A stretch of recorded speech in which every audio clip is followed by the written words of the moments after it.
Ladies and gentlemen, boys and girls, children of all ages, we proudly bring to you Mormonism Live!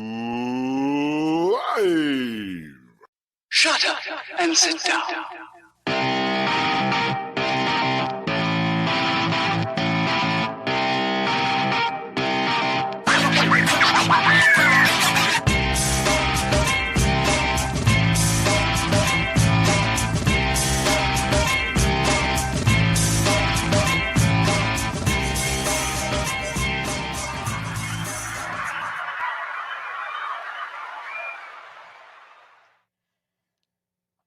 Okay, RFM, you muted yourself, so I think you have to unmute it.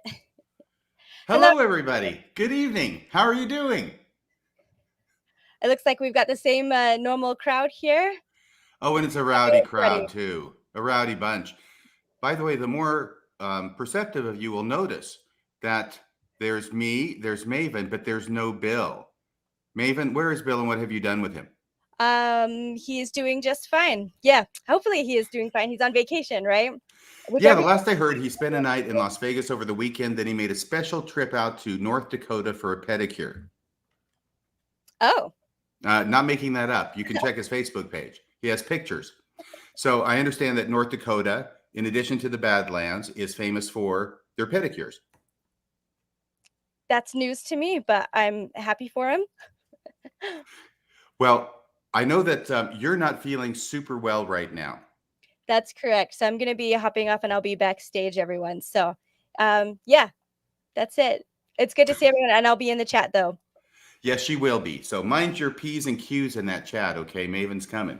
Hey, I like this. It's just me. I'm not sure I've ever seen this before on the show. So tonight is episode 81 of Mormonism Live. We are pleased to have back with us Aleesha Franklin. Now, you may remember Alicia. She was on several weeks ago. She talked about her dad, Gaylen Rust, who committed and he pleaded guilty and was sentenced to, I think, 18 years in prison for the largest Ponzi scheme in Utah history. And what had happened is that I think it was like the day before we were going to do the show. And we had it all planned out, and it was packed already. It was completely packed with information about Gaylen Rust and all the things that we talked about then. And I'm on the phone with Alicia, and Alicia starts saying, well, have I mentioned this story to you? And she hadn't. And an hour later, she's telling her story to me. And I'm saying, that is an incredible, incredible experience that you have had, Alicia. There's no way we can have it on tomorrow night, but I want to schedule a time in the future for you to come back on the show so you can share this story with our audience. It is unique in my experience that a person loses their faith in Mormonism, not because of the Book of Abraham, polygamy, the Book of Mormon, translation, seer stone, all the things that we normally think about, or social issues even. And that's a whole nother category. Or being persuaded to follow after Denver Snuffer, or people who are out there trying to create a movement that captures the charisma that we find described in early Mormonism. But this is a failure of the priesthood. And by that, I don't even mean of priesthood blessings. I just mean of priesthood leadership. And a thumbnail is that Alicia had this hugely traumatic experience in her life. And she was casting about trying to find help from leadership because she's approaching it from a TBM point of view, which is the leaders are there. They have the priesthood. They're there to help the members when they're having trouble. And what she found was failure after failure after failure after failure on both the local level as well as on the general level. And I'm talking apostle level of leadership. So without trying to give too much away, that's the story in a nutshell. Alicia, are you there? Yep, once I can get unmuted. Hello. Thanks for having me back. You are so welcome. Well, you had such a great story that I almost insisted on bringing you back, I think. And I think our audience is going to really like to hear what you have to say tonight. First off, you're from Alaska. You're in Alaska, Yes. right? Yes, I'm not from Alaska, but yes, I claim Alaska as home for sure. Okay, and I can see that sun coming in over your shoulder. I think I'm having a first vision experience with you, Alicia, right now. And my understanding is that's going to go on till at least midnight. Yeah. In fact, we were too tired to stay up for the longest day of the year. So I don't know when the sun actually set, but even when it sets up here, it's still not, it doesn't get like dark like you think. You can still see the silhouette of things. And it's my favorite time of year. I love it up here at this time. Oh, well, wonderful. Thank you for sharing some time with us. Let me let you get to your story. I think am I correct that it begins with the birth of your son? Yeah, that's kind of where the main trauma starts. But I feel like for some context, I wanted to just mention a couple things from when I was younger, especially growing up. And before I even get to that, I'm going to be talking a lot about mental health tonight as well. And I just want to acknowledge that I don't think that the LDS Church is sole responsible for all of the problems with mental health with everybody in the world. And I think it's a systemic issue throughout, all over our country with the education systems and the medical systems and even in the government and things like that. So I just want to acknowledge as I'm talking about it that my experience with my mental health and the experiences I had with my leaders dealing with the stuff in religion was my experience. So I just want to acknowledge that I don't want to say that all problems with people that struggle with mental health illnesses or things like that solely are with the Mormon Church, because I don't believe that. So I just wanted to clarify that as before I start and acknowledge that I think it's a systemic problem. And some of your attitudes about dealing with things in life in general, and maybe mental issues in specific, came from your upbringing and your family and your parents. Is that right? Yeah, exactly. So growing up, I grew up in Utah, in Layton, and I grew up on a small ranch. And my parents kind of had two opposite ends of the spectrum of like how we dealt with problems or emotions or anything negative. My dad he didn't want to ever deal with it. So I can't tell you how many times I heard the term suck it up and be tough. And it didn't matter what it was. If I remember one day, I got kicked by one of the horses and broke some ribs. I couldn't breathe. And I came in, and instead of being really concerned, it was, oh, just be tough, suck it up. And actually I wasn't kicked. I was bucked off the horse and I couldn't breathe. I probably broke ribs. My dad made me go back out and get back on the horse, because that's what you do. So I did. So, that was kind of the mentality of we don't complain, because if I complain about something, then my dad's going to give me a real reason to complain about. So that was my understanding with my father. And with my mother, it was kind of the total opposite. If I brought any concerns to the table, she would kind of tell me, oh, just look for the blessings, find something to be grateful for, and then go out and serve somebody else. Yeah, look at all those ribs that didn't get broken. Yeah. So it was just I didn't have a space to, I didn't ever learn how to deal with my feelings or emotions or my experiences in a healthy way, because they were pushed to these two extremes of we're, just suck it up, we're denying it over here, and find something to be grateful for, and we'll sweep it under that rug over here. So there was this massive gap for me. So that's what I did. I remember experiencing, I didn't know it was depression at the time, but I remember around the ages of 9 and 10, I remember going outside of my house, just standing on the porch and feeling just so the world seemed gray. I felt sad. And I remember thinking is this it? Is this as good as life is ever going to get? Because I feel like I've peaked already. It just was it was depressing, but I didn't know what depression was because nobody talked about it. So then when I was about 13 or 14, that's when it came to the point where I was like, this just is weird. I feel like I should be crying, but I don't have a reason, but I just feel sad all the time. And that's when I approached my mom and was like, hey, this is kind of just a weird thing that I'm experiencing. What do you think about this? And she asked me, well, how long has it been going on? I was like, a long time. And she's like, well, it sounds like you have, and I remember very clearly, she was folding laundry, not even fully engaging with me. And she's like, oh, it sounds like you have depression. Your dad deals with it. I think your brother probably has it. It's just something that's genetic and you learn how to deal with it. And I was like, oh, okay. And again, keeping my dad's voice was always the voice in my head of you just suck it up. And I was like, okay, I guess this is just one more thing I learned how to suck it up for. And I did. And that's what I did. And and it wasn't I was depressed every day. It would come and go. Sometimes it would be there for a few days. Sometimes it would be there for a few weeks. Sometimes I'd have months where I felt great. But again, it was just like, all right, this is just part of my life. So the other thing I want to mention from my childhood is when I was, I grew up very Orthodox. And when I was in Young Women's, I remember having a lesson about the priesthood. And one thing that they said that was so, and I don't even know why it was such a big deal to me at the time, but I remember the bishop coming in and like the whole, emphasis of the lesson was how priesthood leaders are there as the mouthpiece of God to help you. So if you have any problem whatsoever, they're there to help you. And I think I even like raised my hand and asked a question around like, do you mean like if you just sin and have something you need to repent of? And he said, no, anything. If you need any help whatsoever, I'm here for you. And I was like, okay. In fact, I think I even went and met with him because I was forgetting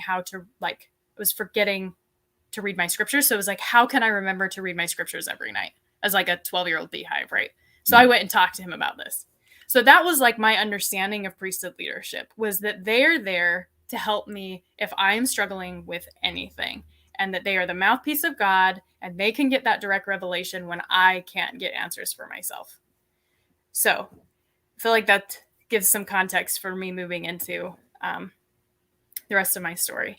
Yeah, and I think it's a context that most of our listeners will understand. I certainly relate to that. I hadn't thought of it from that point of view, but at one and the same time as that priesthood leaders are putting themselves up on this pedestal, they're also trying to make other people dependent on them, with the result that people can feel like they are the answer to every problem.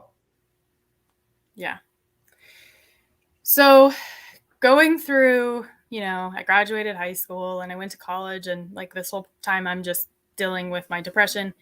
And I got married, and like I mentioned to my husband that, hey, this is something that I deal with. And he was like, okay, we'll work through it. No big deal. But again, I never went and saw anybody about it. And the other thing I should mention, growing up, my dad was extremely negative towards the medical industry, doctors, dentists, but especially anything around mental health. He expressed that he had once upon a time gone to see one therapist in the church, and he was awful. I mean, he just would always say like, I can't even channel my father's. I'm so disconnected from him now, but like he would just say these awful things about, the church and the LDS social services and all of this stuff. So I had implanted in me that like, if I went and asked for help that way, it wasn't okay. Like it was bad and wrong and all these things just from my upbringing. And so, many people think it's a sign of weakness. Yep. That's exactly how I felt. Like if I would have had to go there, it would have been just, was so weak, and I didn't want to look that way. So I just learned how to deal with it. And then did there come a point in your life? Sorry, okay. I know the outline which you've created, and I appreciate that. So I'm anticipating where you're going. But did there come a point in your life when you were no longer able to suck it up? Yeah, that's exactly. I remember things getting tough with my first child, not because I had postpartum depression, but just because there were some challenging things with her. She had some health complications that were difficult that I was not anticipating as a new mom. And, but I was still able to hold it together pretty well until my second child was born. And my husband he was in the military at this time. He joined 6 months after we got married. So we had a new lifestyle. He was in the military, and he had orders to go to Korea for a year. Alicia, can I ask how old you were when you got married?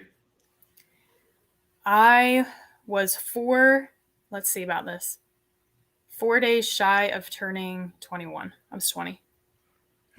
Thank you. And then I had our first one very early. We were married 18 months when she was born. So I had my second, and right after he was born, 2 weeks after he was born, my husband was sent away. He was deployed. And my son started kind of showing signs of the same type of health challenges that my oldest had. He had, in fact, I'm just looking at my outline. If you want to put up the first picture, you can see him the day that my husband deployed. We have a picture of, yes. So this is me with my newborn son, about 2 weeks old. He's got this loss of dark brown hair. And even then, if you were to look really close, you can see on his skin, it's starting to get a little bit red and rashy. So I just thought, hey, this is, what ended up happening with my oldest was she had food allergies. And so she was having major eczema problems and she was vomiting a lot. And so it took me some time to figure out what was going on. So with my son, when this was starting to happen, I kind of assumed like, oh, the same thing is happening. But instead of it, as I was eliminating foods and went to the doctor and they would give us creams and whatever to try and help with the eczema, it didn't get better. It only got worse. And so during this time, again, my husband's gone. I have a 2-year-old and then this 2-week-old baby. I lost my milk. I wasn't able to nurse him anymore. We were trying to figure out what foods was causing this, but he didn't really eat. And if he did eat, he would then throw up just like his sister did. And then he would scream. He would scream for hours on end, especially at night. And so I didn't get much sleep. And when I went back and forth to multiple doctors and they just kept telling me the same thing over and over, that it's just a skin issue. He'll grow out of it. And when he was about 4 months old, I believe, he was born 6 weeks before my nephew. And my nephew was this tiny, he was born, I think a preemie a little bit. And so he was like 5 pounds when he was born. And so we went to his baby blessing. And when we were there, this little boy who was so much smaller than my son, because my son was born just under 9 pounds. My nephew was this big, fat, chunky baby. And my son just looked so sickly, like his skin was hanging off his bones. And I mean, it was, it was kind of one of those things where when you're in front of it all day, every day, you don't notice the change. But then I had something to compare it to. And I was like, oh my gosh, something is really wrong with this baby. Yeah. So it was a weekend and I didn't want to go back to the same pediatrician that I'd been seeing, who kept telling me that there really was not something wrong. So I took him to Primary Children's Hospital. My mom drove me to the emergency room and we went into the hospital, and I remember weighing him, and this would have been in March, so November. Yeah. So he was almost 5 months old actually. So we weighed him and he only weighed 11 pounds. And he, at one point, had been up to 15 pounds, but he had lost so much weight that he was down to 11 pounds. And the nurse, I remember, was really angry when he found out. He's like, how many times have you been to the doctor? And I don't know, it was a lot. And he's like, nobody ever commented on his weight. I was like, no, but finally, I was now in this hospital. Finally, somebody was paying attention. So if you want to put up the next picture, you can see the next picture is of him in the hospital. His little red face turned to this red flaming rash from head to toe. I mean, there is not a part of his body that was not covered in this rash, and it would crack and ooze and itch, and I'm sure just burnt, felt terrible. And notice most of his hair is gone. All of his hair ended up falling out completely.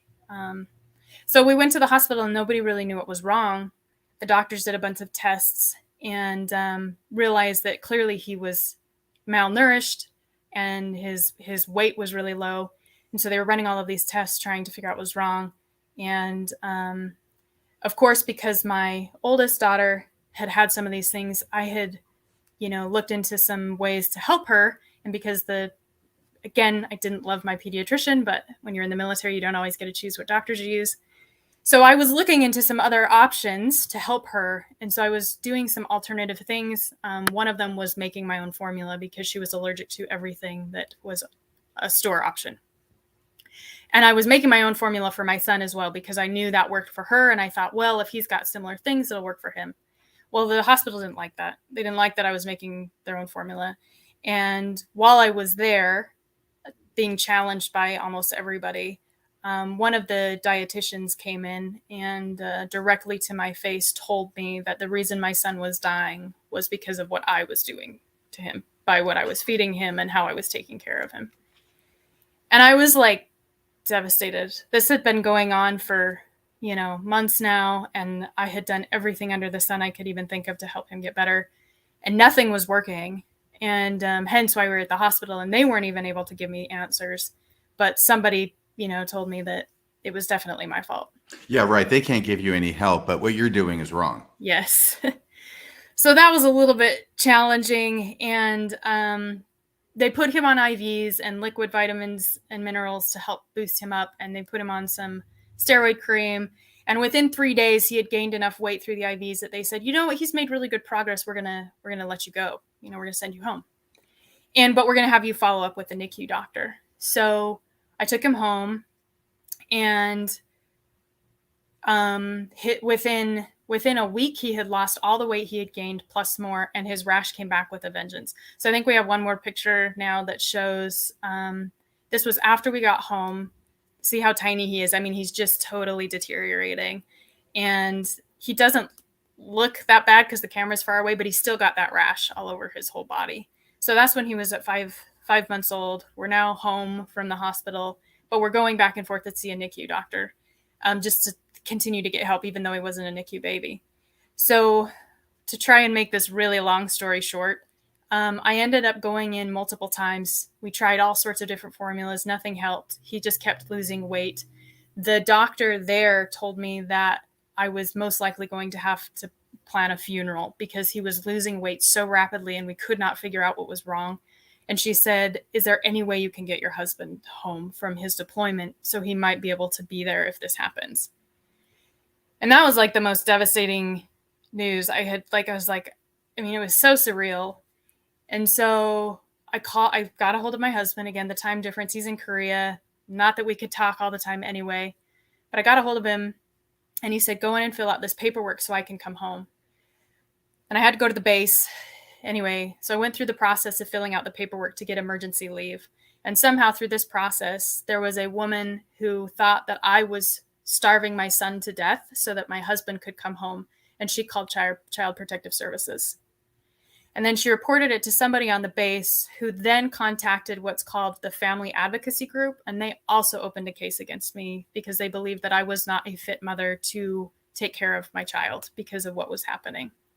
And all that was the doctors had prescribed him with was failure to thrive, which is a way of saying that this baby's getting worse and we don't know why. Right. So then I went through the process of getting the paperwork. I had to face the people from DCFS and was dealing with that. So I do all this paperwork so my husband can try and get home. And my husband has to go and get a final signature from his commanding officer to get him on the airplane so he can come home. And he goes in and his commanding officer looks him straight in the face and says, Airman Franklin, your wife's been lying to us. And I don't think you even know who she is. And I'm not letting you go home because your wife's lying. And so he then called me the next day and said, I'm so sorry, but I can't leave. They will not let me leave. If he would have come home, he would have been AWOL, at which he could have been prosecuted and thrown in prison.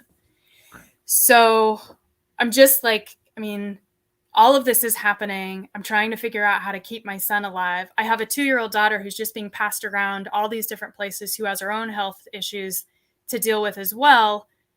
And it was chaos. So I did what I was taught to do really well. And that was suck it up and be tough.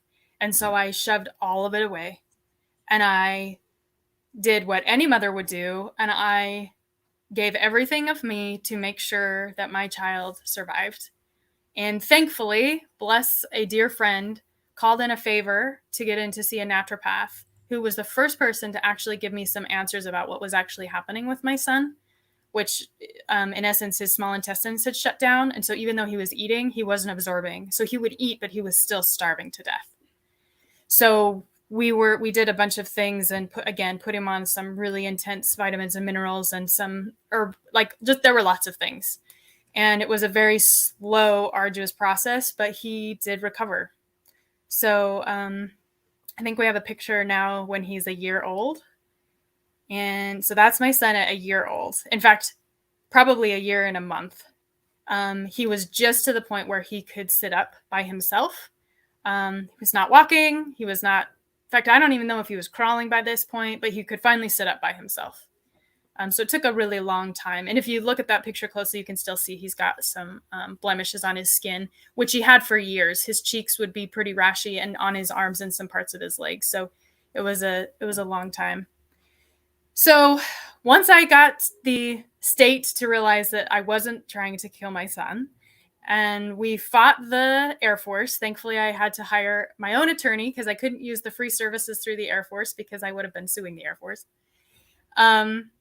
So anyway, there were all these things on top of trying to make sure that he was okay that I was dealing with. And again, there was just no sleep, and he just cried and screamed all the time because he was so uncomfortable. So there was this year of just pure hell. And then my husband came home, and the next picture is of, actually, good. See, this is why we have the outline, so I don't remember. This is my son probably about 6 months ago. He is healthy and happy and brilliant, even though the doctor told me if he survived, he'd probably be brain dead.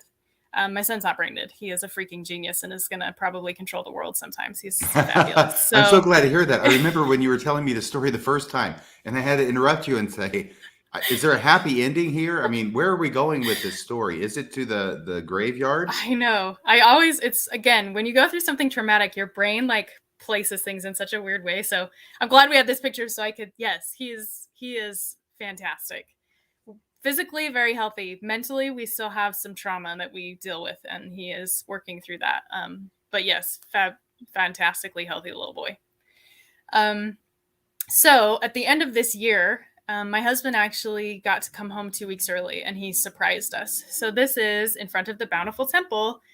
My friend set up pictures of us. I didn't know he was coming home. She said it was just to be a family photo. And we had a picture of my husband as well. And she set this up. And so I'm standing in front of the doors.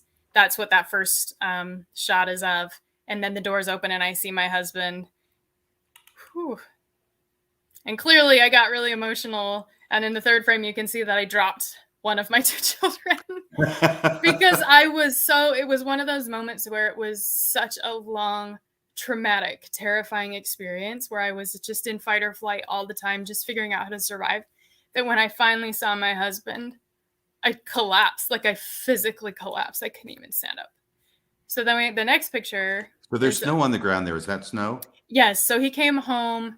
Let's see. It's the end of 2012? It was the end of November. Yeah. Of 2012. Of 2012. Yes. Okay. So, yeah, then he came home and life, and in my mind, I'm like, this hug right here, all the tears, everything that happened while he was gone. I just let it all go, right? That's how it works. We go through hard things, we cry, and it's over. That's what I believed, right? So my husband comes home, everything's going to be grand. My life is going to be fantastic again. And that was complete BS. So shortly after he came home, we moved to South Carolina. We had orders. We went to South Carolina. And I started to just crumble.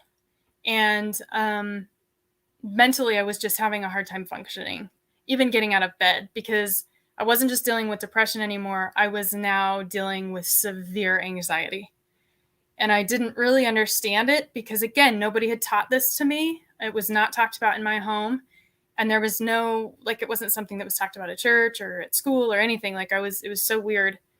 And was your husband saying anything about that? My husband, not at the beginning. I think that because I was really good at being like, oh no, I'm good. I'm okay. He was like, okay. And then because he's in the military and PTSD is a big deal there, they go through briefings after they come home from deployments of, hey, keep a lookout for your wingman. Is this symptoms that are happening? If this, they're trained and exposed to this type of stuff. So honestly, I think it was a day he had gone, probably within 48 hours of going through one of these debriefings, he came home. And I think I had some major panic attack because he had asked, where's the oats? And that was one of the foods that my son was allergic to. And I lost it. I was like, we don't have oats in this house. I had this ridiculous over the top reaction that he didn't have any, no context for because he wasn't there. But he realized okay, this is a problem. So he sat me down and he said, Alicia, I think you have PTSD. And I was like, no, I don't. And I said, and I looked at him and I was like post-traumatic stress disorder, PTSD, are we thinking about the same thing? And he said, yes. And I kind of was irritated. And I looked at him and I said, people who go to war come back with PTSD. I do not have PTSD.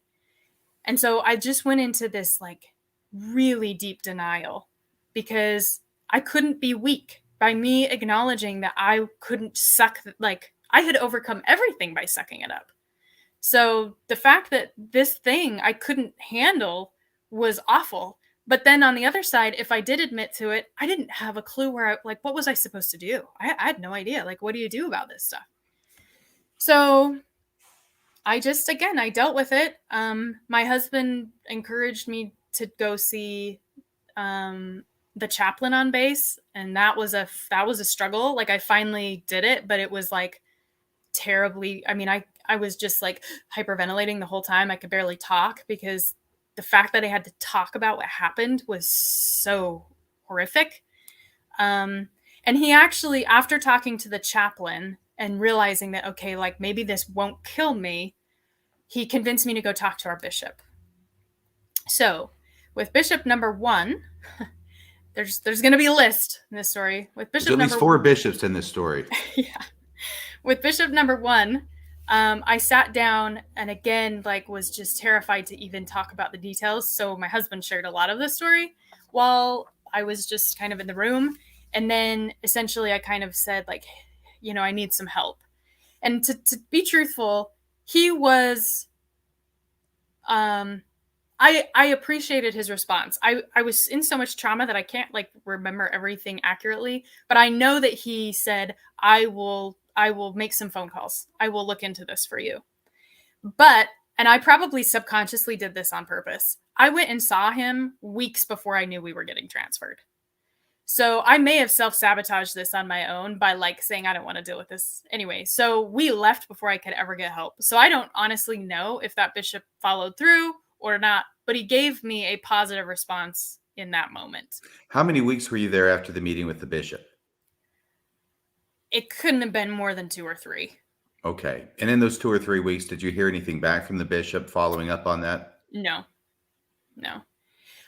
I think I remember getting a call. So I left a month before my husband did because he had to stay and do some final paperwork. And I went to a wedding and stuff in Utah for my sister and whatever before we got to Alaska. I think I briefly remember him making a phone call and saying, hey, by the way, Bishop so-and-so actually got back to me. So it would have been at least a month later. He's like, but you're gone. So we'll just have to deal with it when we get to our new ward in wherever we were at. But it ended up being Anchorage. So it sounds like a glacial pace to me. It was not fast by any means. So we moved to Alaska, and when we got settled in our new ward, I remember getting called in. You know, when you get into a new place, often I don't know if this is the case for everybody, but in Alaska, because they're smaller, if there's a new family, the bishop often wants to like, hey, you know, let's talk, like, really, let's meet you, but like, what talents do you have so I know where to stick you? You know, right. That was kind of more of the gist of it. But I remember sitting in there and he was like, you know, is there any needs or do you have anything that you need help with? And I know that I think he was probably asking more financial, if we were financially stable, if we needed help financially. But in this one moment, I was like, okay, I know my husband wants me to get help. My children deserve this because I had been, again, barely functioning as a mother. I gathered all of my courage up and just blurted out, like, yes, I am struggling with severe anxiety. I just vomited all of this stuff out and said, I need help. Is there any way that I can, you know, get help with? And I don't even know, I don't think I asked specifically to see a therapist. I just said, I need some help. And I remember him being so taken aback because we were sitting there all like, oh yeah, I'm really good at putting on a mask, right? Which I'm sure most people are when you're members of the church. I was really, you know, I looked calm, cool, and collected. And then all of a sudden I vomited this out. So I know he was like, what just happened? But he said okay, yeah, if this is what you need help with, I'll look into it. And I was like, okay. And then I probably proceeded to have a panic attack in the car before we went home because even the thought of talking about this was just too much. I couldn't handle it. So we go home and I wait, thinking something's going to happen. And a week goes by and nothing happens. So I'm back at church and my husband's like, well, just, you know, bishops are busy people. And I'm like, you're right. Bishops are busy. I'm going to give him the benefit of the doubt. So I went and just asked him again. And he didn't remember at all. Like nothing that I had said. Wait, this is bishop number 2? No, this is bishop number 1. This is still number 1. So, oh, no, sorry. You're right. See, again, I can't even keep them order. So this is no longer in South Carolina. We're in Anchorage. So bishop number 2. Yes. Okay. And you went back and you reminded him? Yeah. I just approached him and was like, hey, I just wanted to check back in if you gotten any information about, getting help with what I'm dealing with mentally. And he was like, can you remind me again exactly what it is that so I started talking about it again. And he's like, oh, yes. Okay. Yes, I will. I haven't done it yet, but I'll get on it. And I was like, okay. And I feel so like embarrassed. Like I can't again, because I'm thinking here I'm being the one that's a nuisance, right? Like, oh my gosh, I had to remind him, he didn't even remember. Maybe this isn't a big a deal. Maybe I'm just the one making a big deal. Like I should be able to just handle this, right? So another couple weeks go by and I'm still seriously struggling. Like panic attacks are totally normal. Not like spending, probably 15 to 18 hours a day in bed, totally normal for me at this time. Like I was just not even, I could not function. So my husband, again, was like, okay, there is something up. And so he approached the bishop. And again, the bishop didn't remember. Oh, no. Yeah. Bishop number 2, the 3rd time. Yeah. So I think that, by the 3rd time of him being like, oh, I don't remember, I was like the thought of having to go in and talk about it again was so humiliating to me that I was like, I can't even go there. So I told my husband, I got mad at him. I was like, I don't want to talk about this anymore. I don't want to talk about it anymore. I will just figure it out. It's okay. Clearly they don't want to help me. So just leave it alone. So because of all of the stress at home, well, I don't know. I shouldn't say because. There was a lot of stress at home. And I also was pregnant. I don't know if I was pregnant at this time. While we were living in Anchorage, it was a 2.5-year period. I had our 3rd child. And I did end up with postpartum with her. But during this time, there was a lot of stress, a lot of just, it was still chaos. And my husband ended up, he was looking at pornography very, only here and there. It was not a big or addiction thing, right? However, because of how the church just talks about it, shames it, and says anytime you look at pornography, it's an addiction, it was something that I was really concerned about at the time. And my husband lied about it. So really what I caught him in a lie and was really upset and felt very betrayed because he had lied to me. And so, of course, he's like, you know what, let's go talk to the bishop about this. I want to, he wanted to just fix everything. Immediately, the bishop sees us, right? We get in immediately. And he was very, I totally want to acknowledge that this man in this moment was very loving and kind and, respectful of my husband, I think. I felt like that he really was there trying to help him and whatnot. Again, still from the skewed view, the lens that the church has around pornography and whatever. But he was very supportive of my husband. And I remember sitting there thinking, okay, I have a lot of feelings around this too. I feel kind of betrayed. I'm quite hurt myself. Right. And there was no acknowledgement. I didn't even get to have a word in. He turned to me and basically said, and Alicia, your job in this is just to forgive your husband. And I was like, okay, I guess. Again, and I wasn't even saying this to myself cynically, right? This was a very real thought pattern for me. It was okay, clearly this is really important for my husband. I need to just forgive him. And I need to be the one that, again, pulls up my bootstraps, is really tough. And I just suck it up and take it and be the good woman that I'm supposed to be, that the church has trained me to be. So I did. And can I just make a couple of comments here? As you've been talking, one thing is that the bishop number 2 in Anchorage, forgets about you. And as you say, as soon as your husband mentions the P word, the pornography word, boom, he's in there right away. Mm-hmm. The first thing is that the bishop is pretty busy doing a lot of things, and they're mostly policy, they're mostly procedural, they're mostly having meetings and executive committee meetings and all these kinds of things. They are caught up in the thick of thin things, to borrow a phrase from Paul H. Dunn. And yeah, he's doing all this stuff, but this is not the important stuff. The important stuff is dealing with your members who are going through really dangerous, really problematic issues in their lives, and not just forgetting about it once, twice, and even 3 times. Mm-hmm. The other thing is that pornography is so minor compared to what you're going through. And I don't know if there's an element of it's the pornography bugaboo and we've got to take care of this immediately, or if it's the fact that it was the priesthood holder who's coming to him about a problem that the priesthood holder has. Do you have any insight into that? Honestly, I would say it's probably a little bit of both. I mean, I feel like culturally inside of the church, how things are, so shamed around sexuality and pornography and masturbation. Like, I think that anytime that pops up, it's like an atomic bomb. Oh no, we need to contain this, and the fact that, it was like a priesthood, he's a guy and he has the priesthood, and that's what the whole church is like. I mean, the church can't function unless there's these guys who are in these roles taking care of it all, or at least having the last word, in my opinion, after the women are doing it all. But that's my 2 cents. So, and my husband has always been somebody who's very dependable. And so, again, in Alaska, when you have these smaller wards, almost everybody has 1, sometimes 2 callings. And so he would often be in these leadership positions. I believe at the time he was in the young men's presidency, if I remember correctly. So it would have been somebody who, again, was like in a leadership role.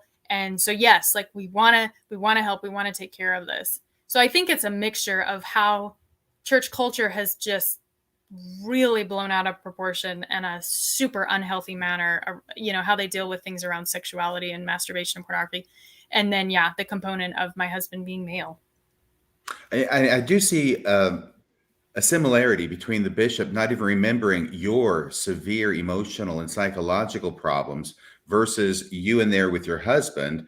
And the bishop sounds like he's very attentive to your husband's problems, but he doesn't even apparently recognize that you might have some emotional reaction to this whole situation. Yeah, exactly. Yeah, and he was super helpful. He would constantly text my husband these he would find time in the day to text my husband and just give him some supportive scripture or hey, how are you doing today? And anyway, so oh my God, how did that make you feel? Now I laugh about it, but then to tell you the truth, that was probably the beginning.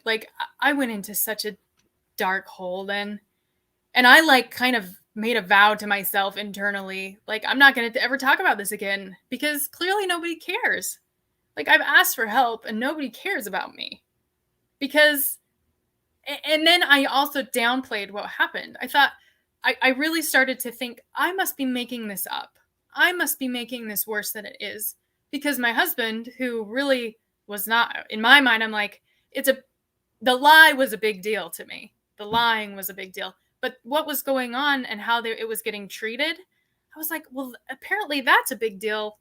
But what's happening with me isn't a big deal. So I just must be thinking that I'm, I totally downplayed it. And then I would get angry and beat myself up internally when I was having a really bad day. Well, here I am again. I can't get out of bed. Or, and I got to the point where there was a lot of suicidal ideation. I very specifically remember driving. I was trying so hard to fix this for myself. I cleaned up my diet. I did everything, okay, let's rephrase this. Outside of going to a medical professional and getting medication, which again, in my paradigm wasn't an option because of how I was raised with my parents and the being taught in the church that if you can have more faith, you'll be healed, right? If you have enough faith, Christ can heal everything. So I just kept thinking, well, I'm just not a good enough Mormon. I'm just not a good enough saint. Clearly, I didn't read my scriptures enough. Clearly, I didn't go to the temple enough. All those things, right? So I remember, I was even going to the gym, working out regularly. I would take my little children to a gym 30 minutes away so they could play. I had somebody to watch them so I could then go work out. And I remember driving home one day thinking, why don't I just, I'm so sick of feeling the way I'm feeling. I'll just it's not going to take much to turn the car into a semi, like that's where I was at. And I just dealt with it for another 3 years. And I worked through postpartum with my last baby. And I just learned how to put on a really good face. And to tell you the truth, like the only thing that kept me like going was I didn't want to let God down. Like I could let everybody else down. I was to the point where I could have let everybody else down. But if I would have, like in those moments where I was like, if I just turned the car, then I'd have to stand in front of God and be like, I just wasn't strong enough to deal with this. Mm. That was my like motivation for like, okay, I can do one more day. I can do one more day. So I'm spiraling. We end up moving from Anchorage to a much smaller town, 4.5 hours away, in Homer, which is down by the coast. It's a fabulous place. That's where I live now. And I tried to just kind of use that move as like okay, like we'll just leave all this behind. Kind of like when my husband came home or we left South Carolina. Like, even though it wasn't working before, this is going to be the time. It'll just all go, I'll leave it all behind me. So it didn't get any better. It just got worse. And at this time, my mother, of course, my husband had been contacting my mom and was like, hey, I don't think Alicia's doing well. I don't really know what to do. I also think that it's interesting. Not even my husband really knew to point out like, hey, maybe we should go see a professional. Right. And not that his family was ever, hey, like therapists are evil and don't trust the church or whatever, like my dad was. But clearly he was still kind of under that assumption of, well, we just like, that's not really what we do. We just are better Mormons, like maybe do you need another blessing? Anyway.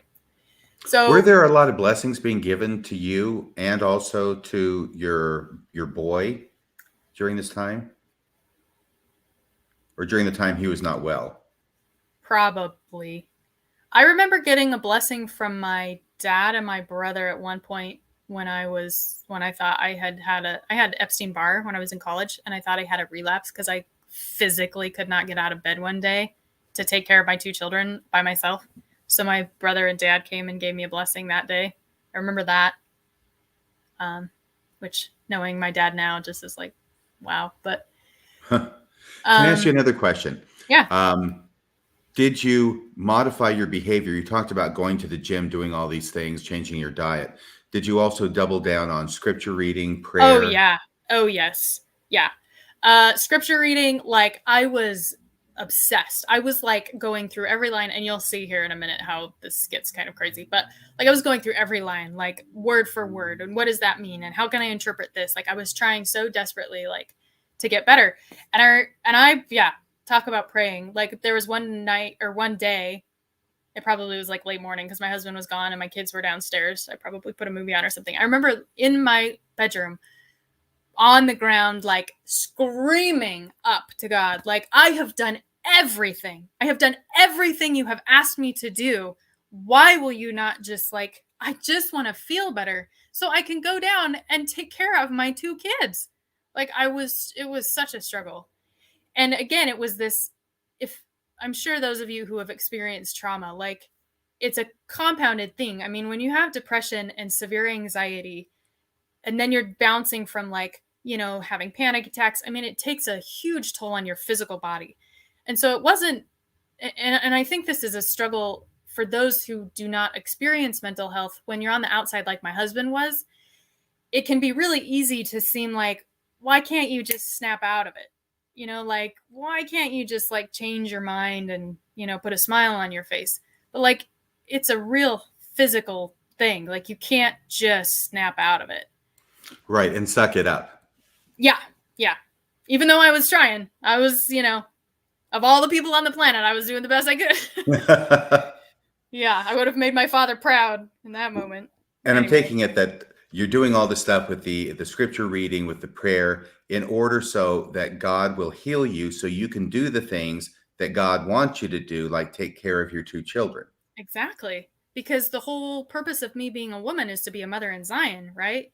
That's the whole reason I exist, is to, support my priesthood holding husband and to bring, souls of these beautiful children into the world so I can build up the kingdom of God.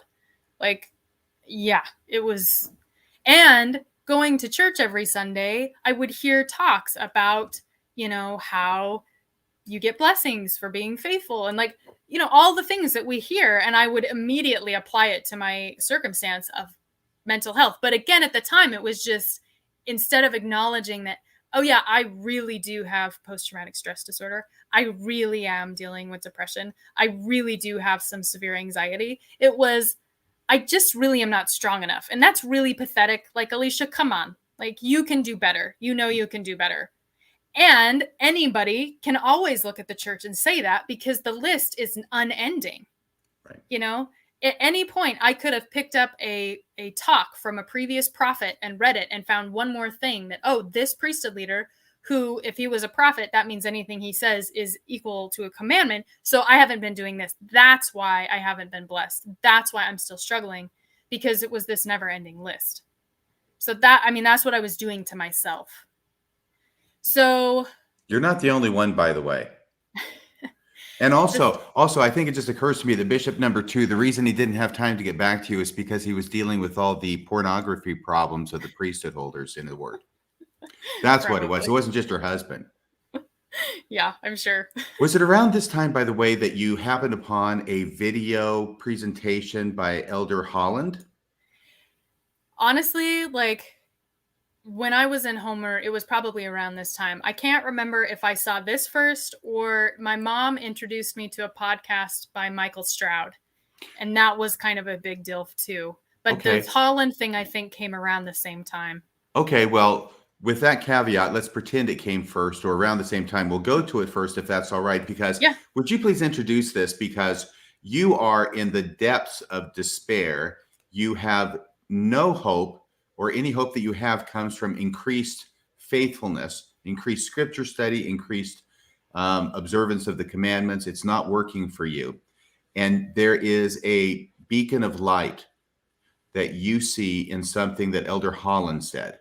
Is that fair to say? Yeah. So one night I was just laying in bed, trying again, probably after I had studied my scriptures for an hour or more and prayed till my knees were falling asleep. I was on my phone and, something popped up on somewhere, probably Facebook. And it was this clip of Elder Holland.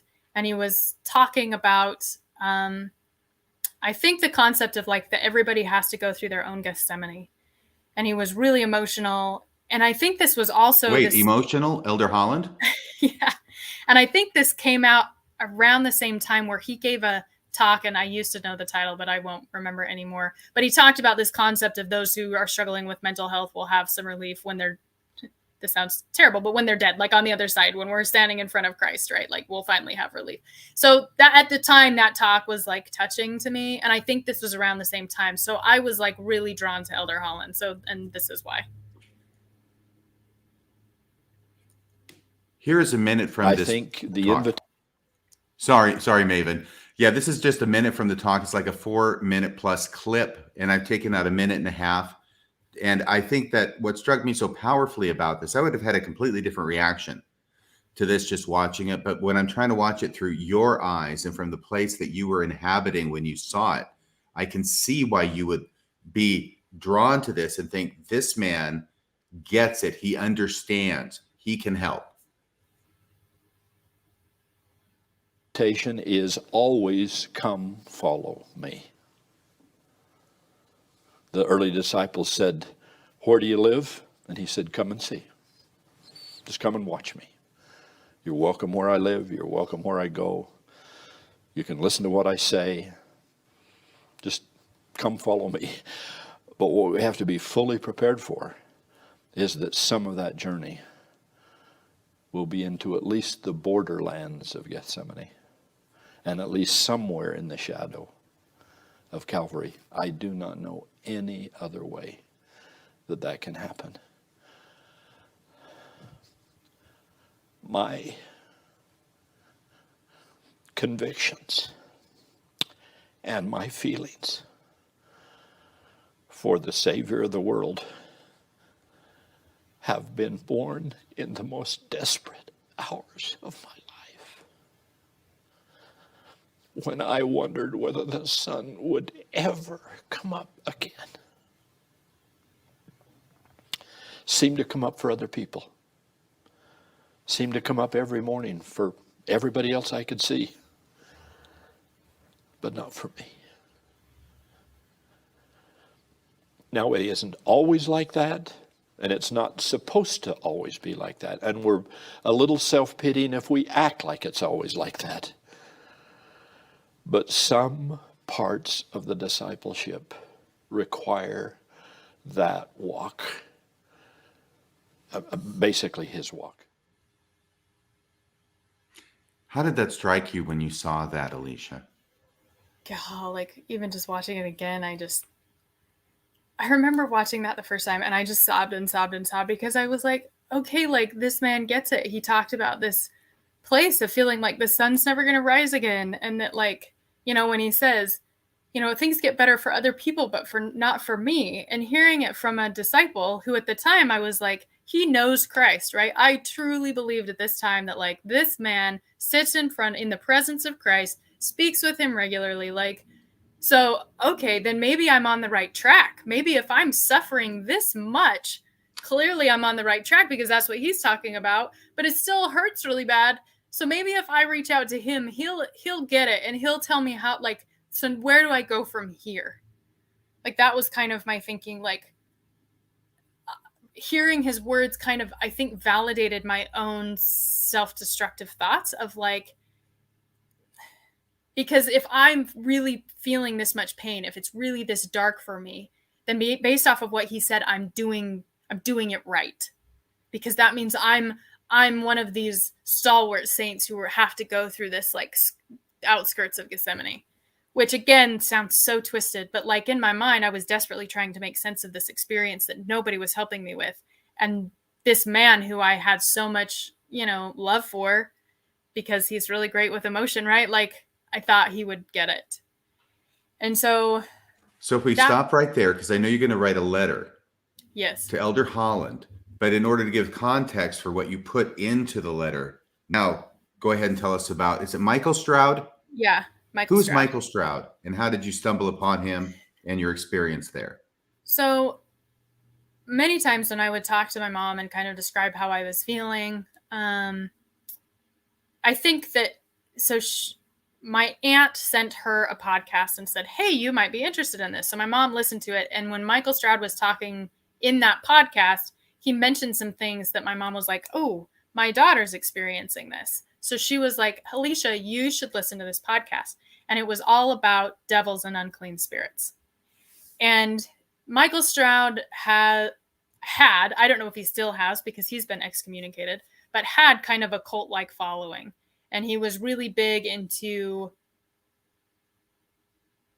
I don't even know the right term. Like he talked a lot about like the second anointing and having these like really deep doctrinal stuff that a lot of it I hadn't even heard of before.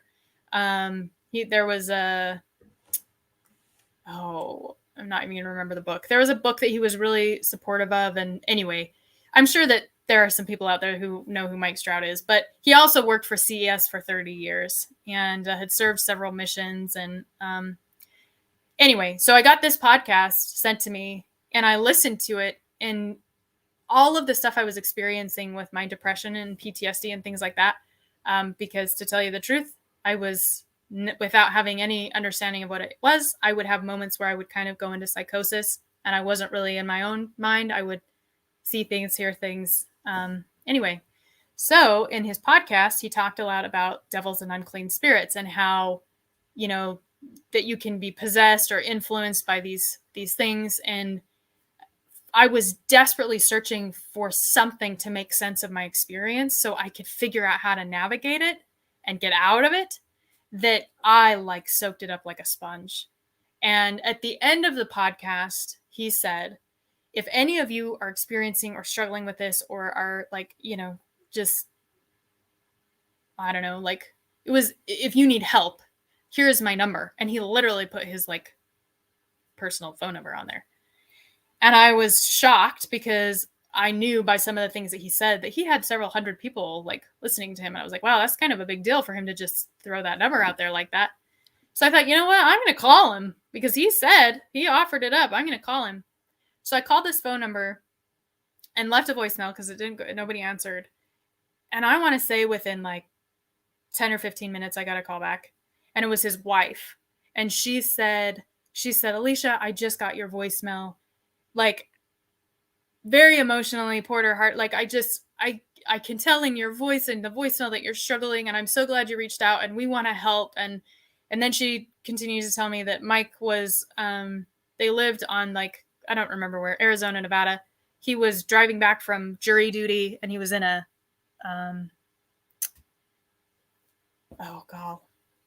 the Native American land. He was in a Reservation? A reservation. Thank you.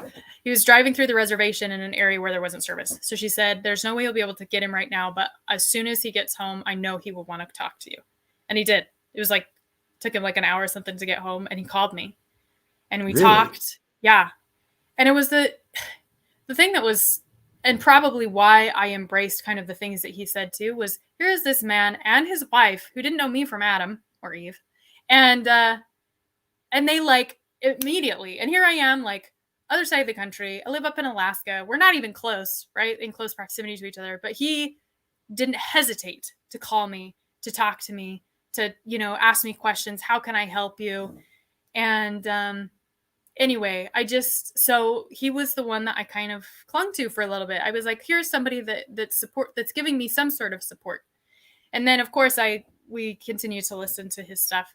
But during this time, so he gave me some information. I started listening to more of his podcast, and I started diving really deep into, if this is devils and unclean spirits, why isn't anybody talking about it at church? By the way, I was the gospel doctrine teacher. So I thought, I'm going to talk about this because I get to teach the lessons. So if this is in here somewhere, then I'm going to find it because I haven't heard about this before. So I started doing research, obsessively researching, trying to make sense of my reality. And there's stuff all over the place that talks about, devils and unclean spirits and possession and things like that, especially in the early church and in the Bible, in the New Testament. It talks about Christ casting out devils all the time. So I thought, okay, then this must be true, because not only is it in the early church, but it's like right here in the New Testament with Christ. So that must be what's wrong with me. So that was kind of my, again, I figured it out, but now I got to figure out what to do with it. I still need help. So after doing all of this research, still struggling with my PTSD, still having suicidal ideation, I decided to write a letter. And yes, I fully knew that I was way over jumping. I knew that protocol was you go talk to your bishop and you go talk to the stake president. But after my experience, I didn't trust that process.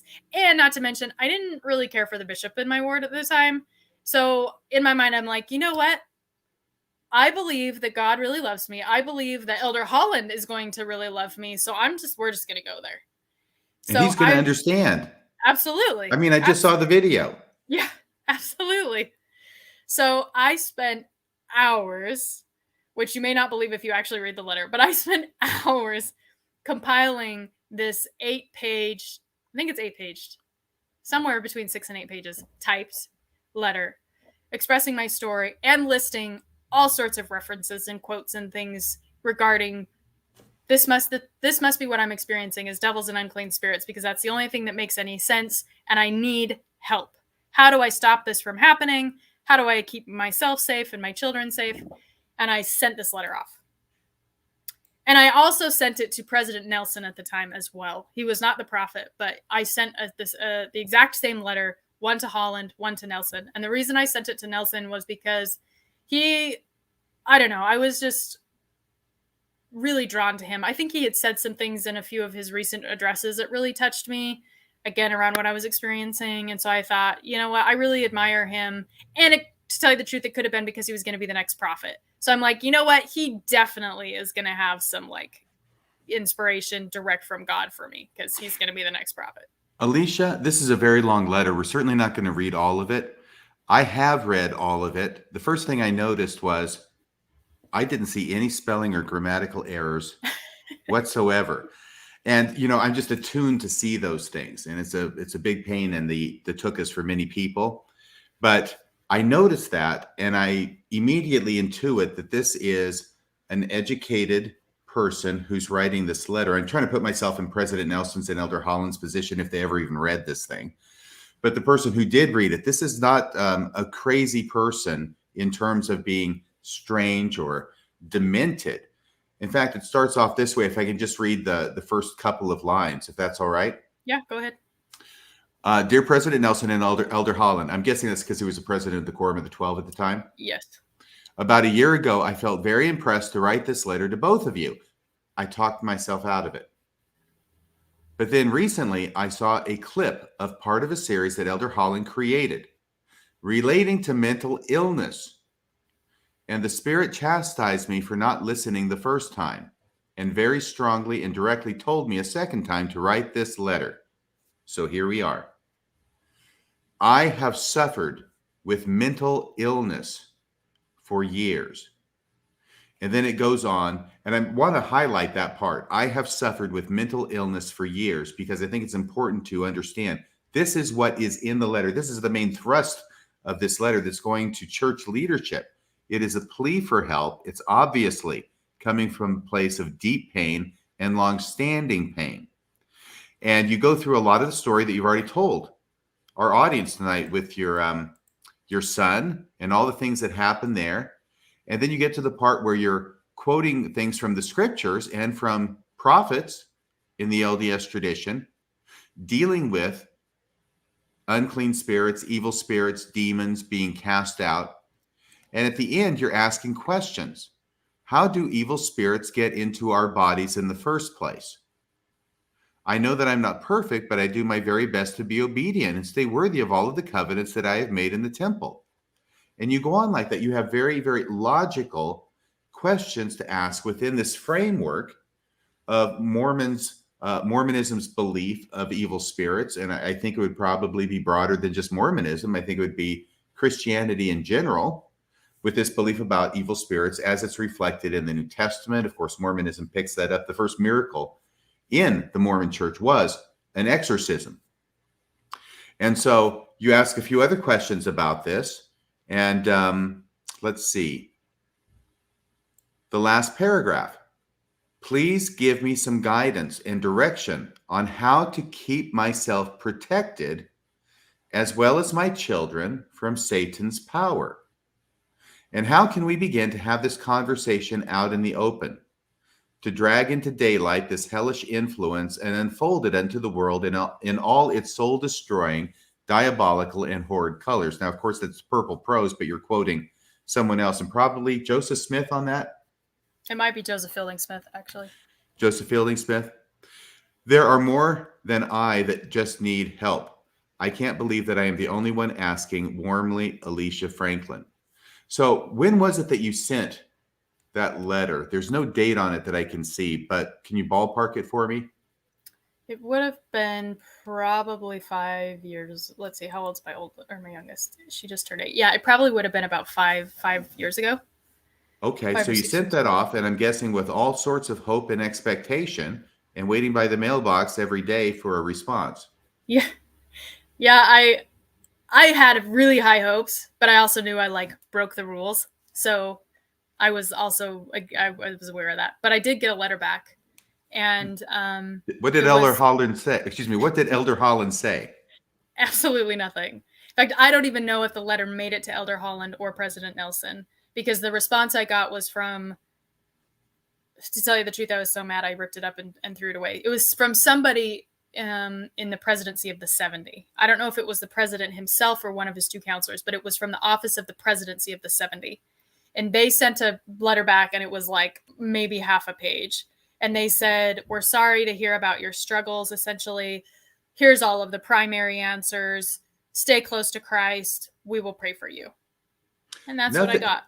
Nothing says we care about you more than handing off your letter to a flunky to give a boilerplate response. Yeah. How did you feel about it? I had tears, raging, hot, steaming tears coming down my face. my husband gave it to me. He had gotten the mail that day, and he gave it to me and was sitting in the car next to me. And as I read it and then proceeded to rip it up, he's like, so I guess that wasn't good news. I mean, it was just like so mad. Oh my gosh. And again, it was just like that reinforcement of, Alicia, you just don't matter. You just don't matter.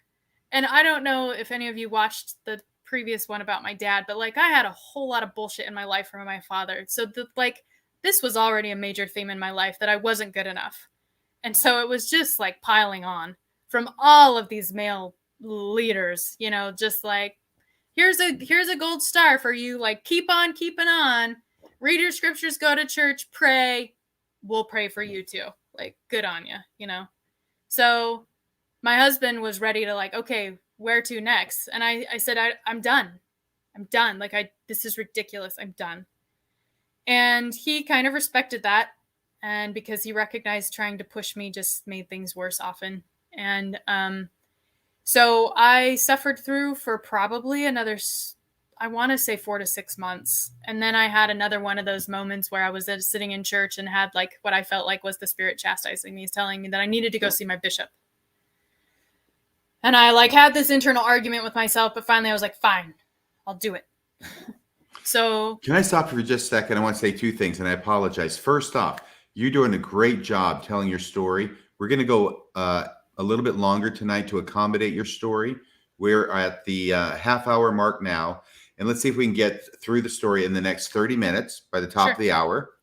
The other thing, if you could just address briefly, did you compare the response you got from Michael Stroud and his wife with the responses you were getting from church leadership?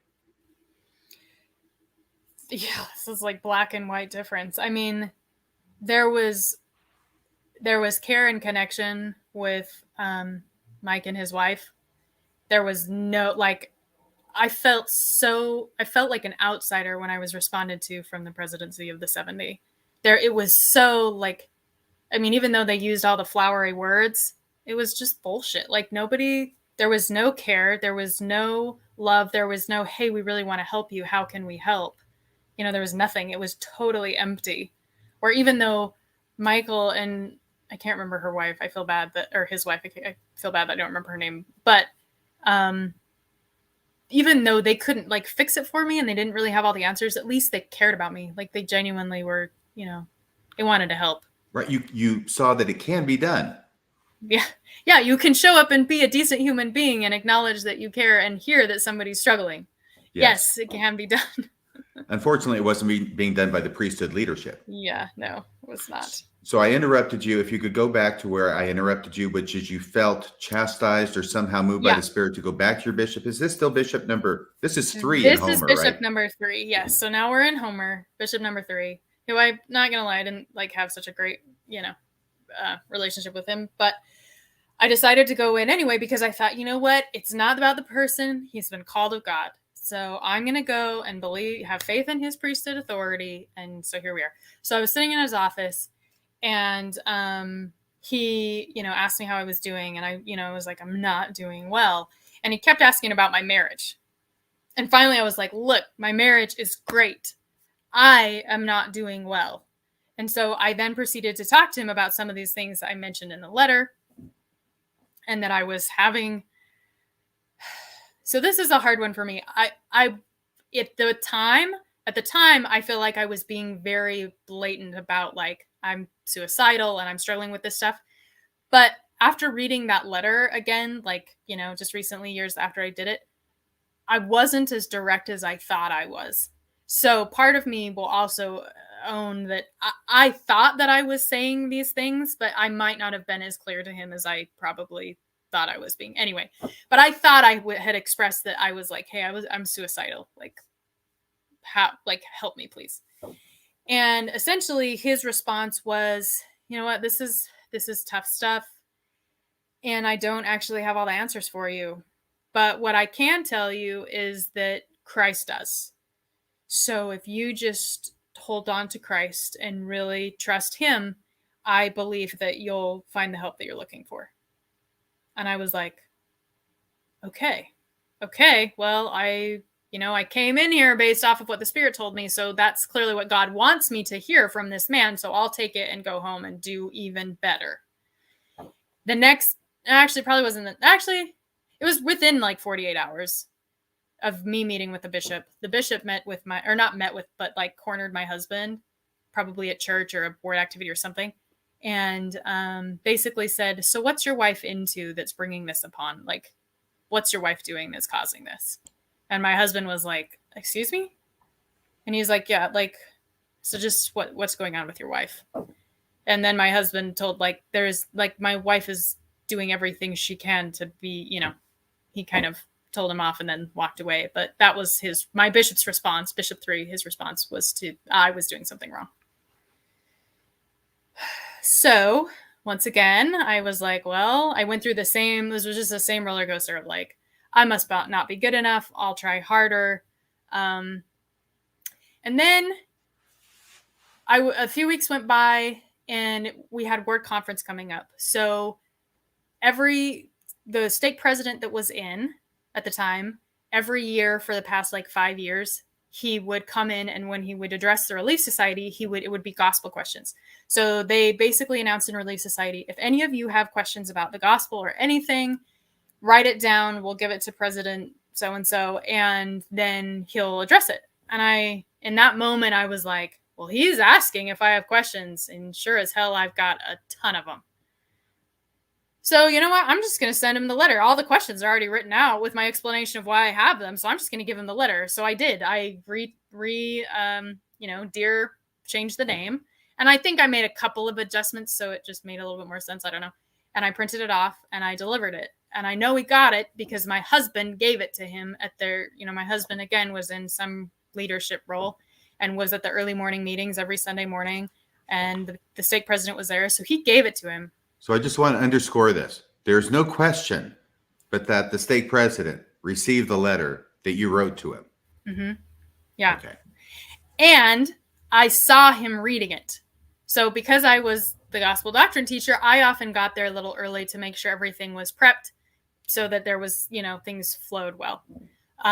So I remember being in the cultural hall, setting up my stuff. And right as I walked out of the door, the little office he was in, because again, we're in Alaska, it's a small building, you have to overlap using rooms, right? So he was in a room that was normally used for Sunday school, but the door was open and I saw him reading my letter. He had multiple pages. So not only that he got it, but that he read it. Yeah. Okay. So then we go through church. I teach gospel doctrine. He sits on the front row. That was fantastic. Oh my gosh. Sat on the front row while I'm teaching. I don't have a clue what I taught about, but I was super nervous.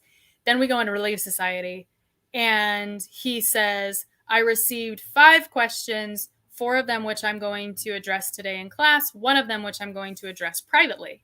And I was like, okay, like I just assumed, right?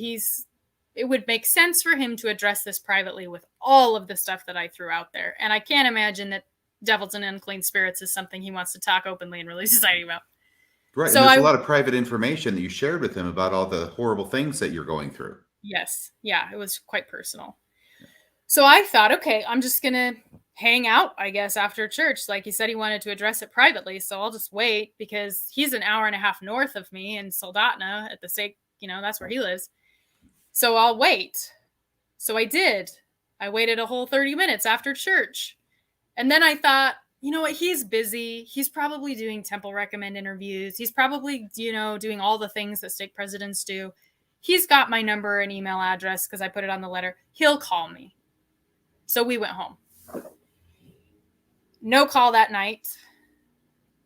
No call that next week. I started, again, just the mountain of shame, like accumulating.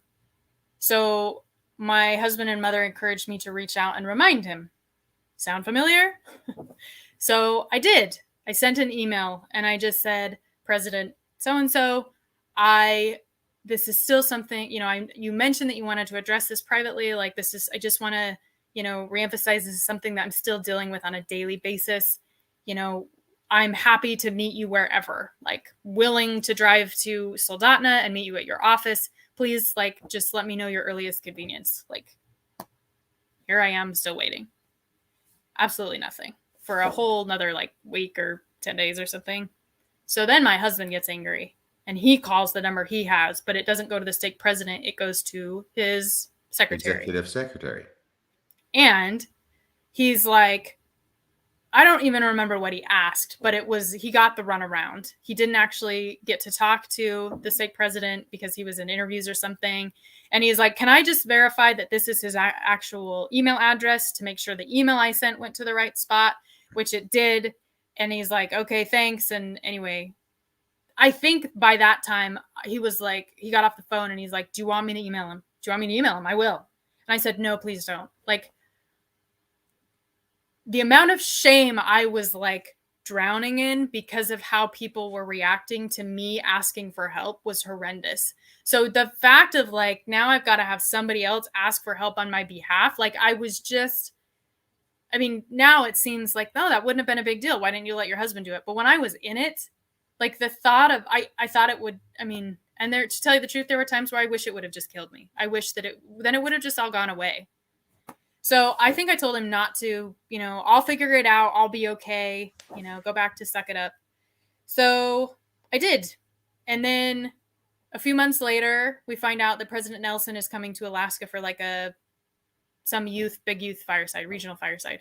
And I had this moment of like seeing the woman with the issue of blood touching the robe of Christ, or the hem of Christ's robe, like, and instantly being healed. And I was like, he's going to be the next prophet. This is what I need to do. I need to go to this regional conference. I will be able to see him there. I will have this massive miracle. So I'm hoping that you can see that I'm having these kind of like outlandish thoughts, right? I was mentally not in a good place. Can I tell you something though? Yeah. It is completely rational, reasonable, and expected within a Mormon paradigm. Yeah. Yeah. Because we read about those miracles all the time. So why wouldn't they be normal? So that's what I was hoping for. And then I find out that because it's President Nelson, the only people who are allowed to go are the youth and their leaders. My husband gets to go, but I cannot go. They will not let us in. They literally told us that there will be not guards, but like security people at the door. If you're not on their list, you don't get to go. So I thought, well, that sucks. There goes my miracle. And then a few days before, we're told that Wendy, whatever her name was at the time, I guess it technically is Nelson, but I can't remember her maiden name. She's going to be there, and she's doing. I think her name before this was Wendy Dew. Well, she's pretty close. I could be wrong about that, but that's what I heard. Yeah. Well, she was there in Anchorage. She thought, well, if I'm going to be here, why don't I talk to the women? So we had like 48 hours notice, and I thought, hey, that's close enough. Who knows? Maybe the prophet will know how desperately I'm suffering, and the spirit will just tell him to magically come over to this thing. And anyway, like I had all these elaborate things in my head cooked up where I was finally going to get help. So I drive the 4-hour drive to Anchorage with a friend. I convinced somebody to come with me. And we get there early enough. I am on the front row. We're in this big amphitheater. It was like the Anchorage theater building, right? I'm in this big building right on the front row. And listened to her talk. I had paper. I was taking notes on everything. And when it was done, I like had this just terrible, like, because I didn't get what I was looking for. So then I read back through my notes and I'm like, okay, what was the spirit trying to tell me? And the one thing that stood out was going to the temple more, because if you go to the temple more, you'll be blessed. And she made this like challenge of, I promise you, if you go to the temple regularly for a month or something, that you'll be blessed. And I was like, that's it. I haven't been going to the temple very often. We live 4 hours away. That's it. I just need to go to the temple more often. So the whole drive back home, I was just contemplating, you know, how can I make this work? I need to get to the temple more often. So my husband comes home, and of course he's like all uplifted because he got to listen to President Nelson speak, who also talked about the temple. So we're both in the same wavelength of, hey, we probably should go to the temple more often. What a coincidence. A man talks about the temple and his wife talks about the temple. So I asked my husband that night after we got the kids in bed and we were like kind of deconstructing the day. I asked him, I was like, so I had this feeling while I was at the meeting that we should probably go to the temple more often. And he said, you know what? I did too when President Nelson was talking about it. And I was like, okay. Because in my mind, I'm thinking we got to go every week. Like, I want these blessings, so we're going every week. But I didn't want to be the one to say it. So I was just like, okay, I'm going to just see what my husband says. So I said, so how often is more often for you? And he was like, this might sound a little out there, but I kind of feel like we should try and go every week. And I was like, yes, that's what I feel too. And he's like, though, but I don't know. Like, I could start to see he was thinking about it's going to cost money. What are we going to do with our kids? All the things. And I said, nope, let's just commit right now. We're going to do this. We're going to make it happen. Because financially, yes, it's going to be a stretch. It's going to stretch us to our max. But the Lord's going to provide, right? Because we are doing his work. So he's like, okay, you're right. If we think about it, we're going to talk ourselves out of it.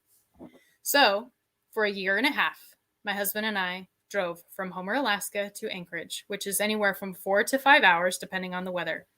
Every morning, one way.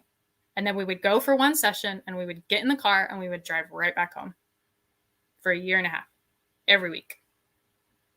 And it was not some jump on I-15 drive. We were going through crazy mountainous terrains that were pretty sketchy on some of those drives, especially at 4 a.m. And during the winter months, obviously, at least once. Yeah. So a lot of people legit thought we were crazy because it was, I'm sure there were times where we shouldn't have gone. It was not safe, but I was like, the Lord is going to bless me because look at the sacrifice I'm making. So while we were there, because we were there regularly, they needed temple workers. And they asked, my husband volunteered. He's like, well, I can do this.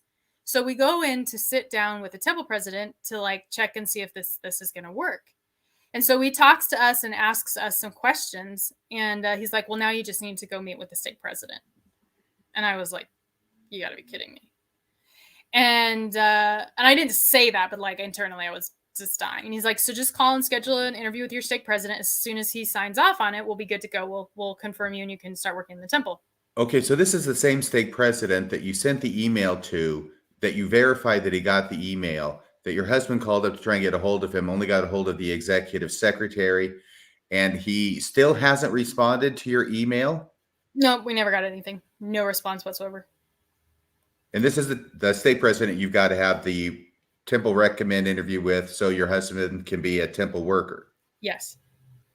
So my husband's driving home. I call the secretary to make the appointment for my husband. I specifically said, I'm calling to set up an interview for my husband to come in and see our stake president.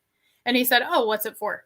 And I said, it's so he can get interviewed so he can be a temple worker. And he said, oh, so it's for both of you. And I said, no, I can't be a temple worker. I have kids at home.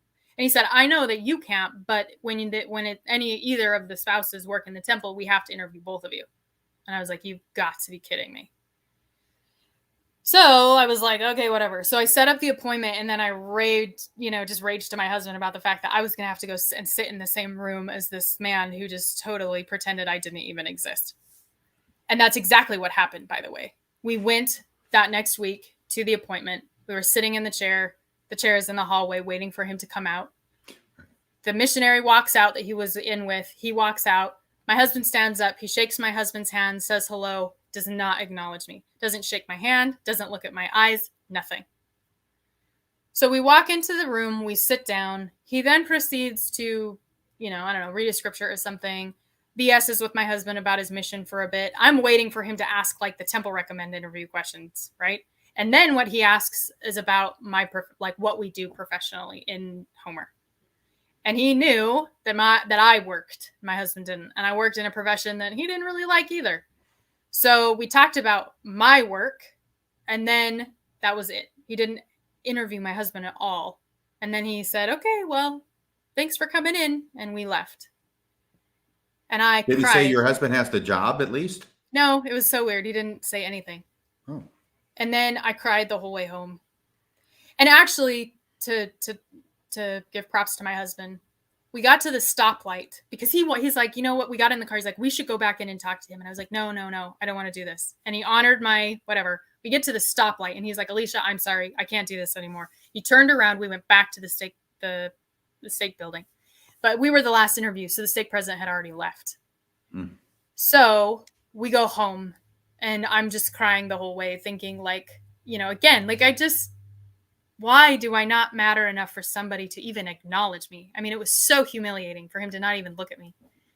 So my husband calls and he's like, we're dealing with this right now. He calls the secretary the next day and sets up another appointment for the next week.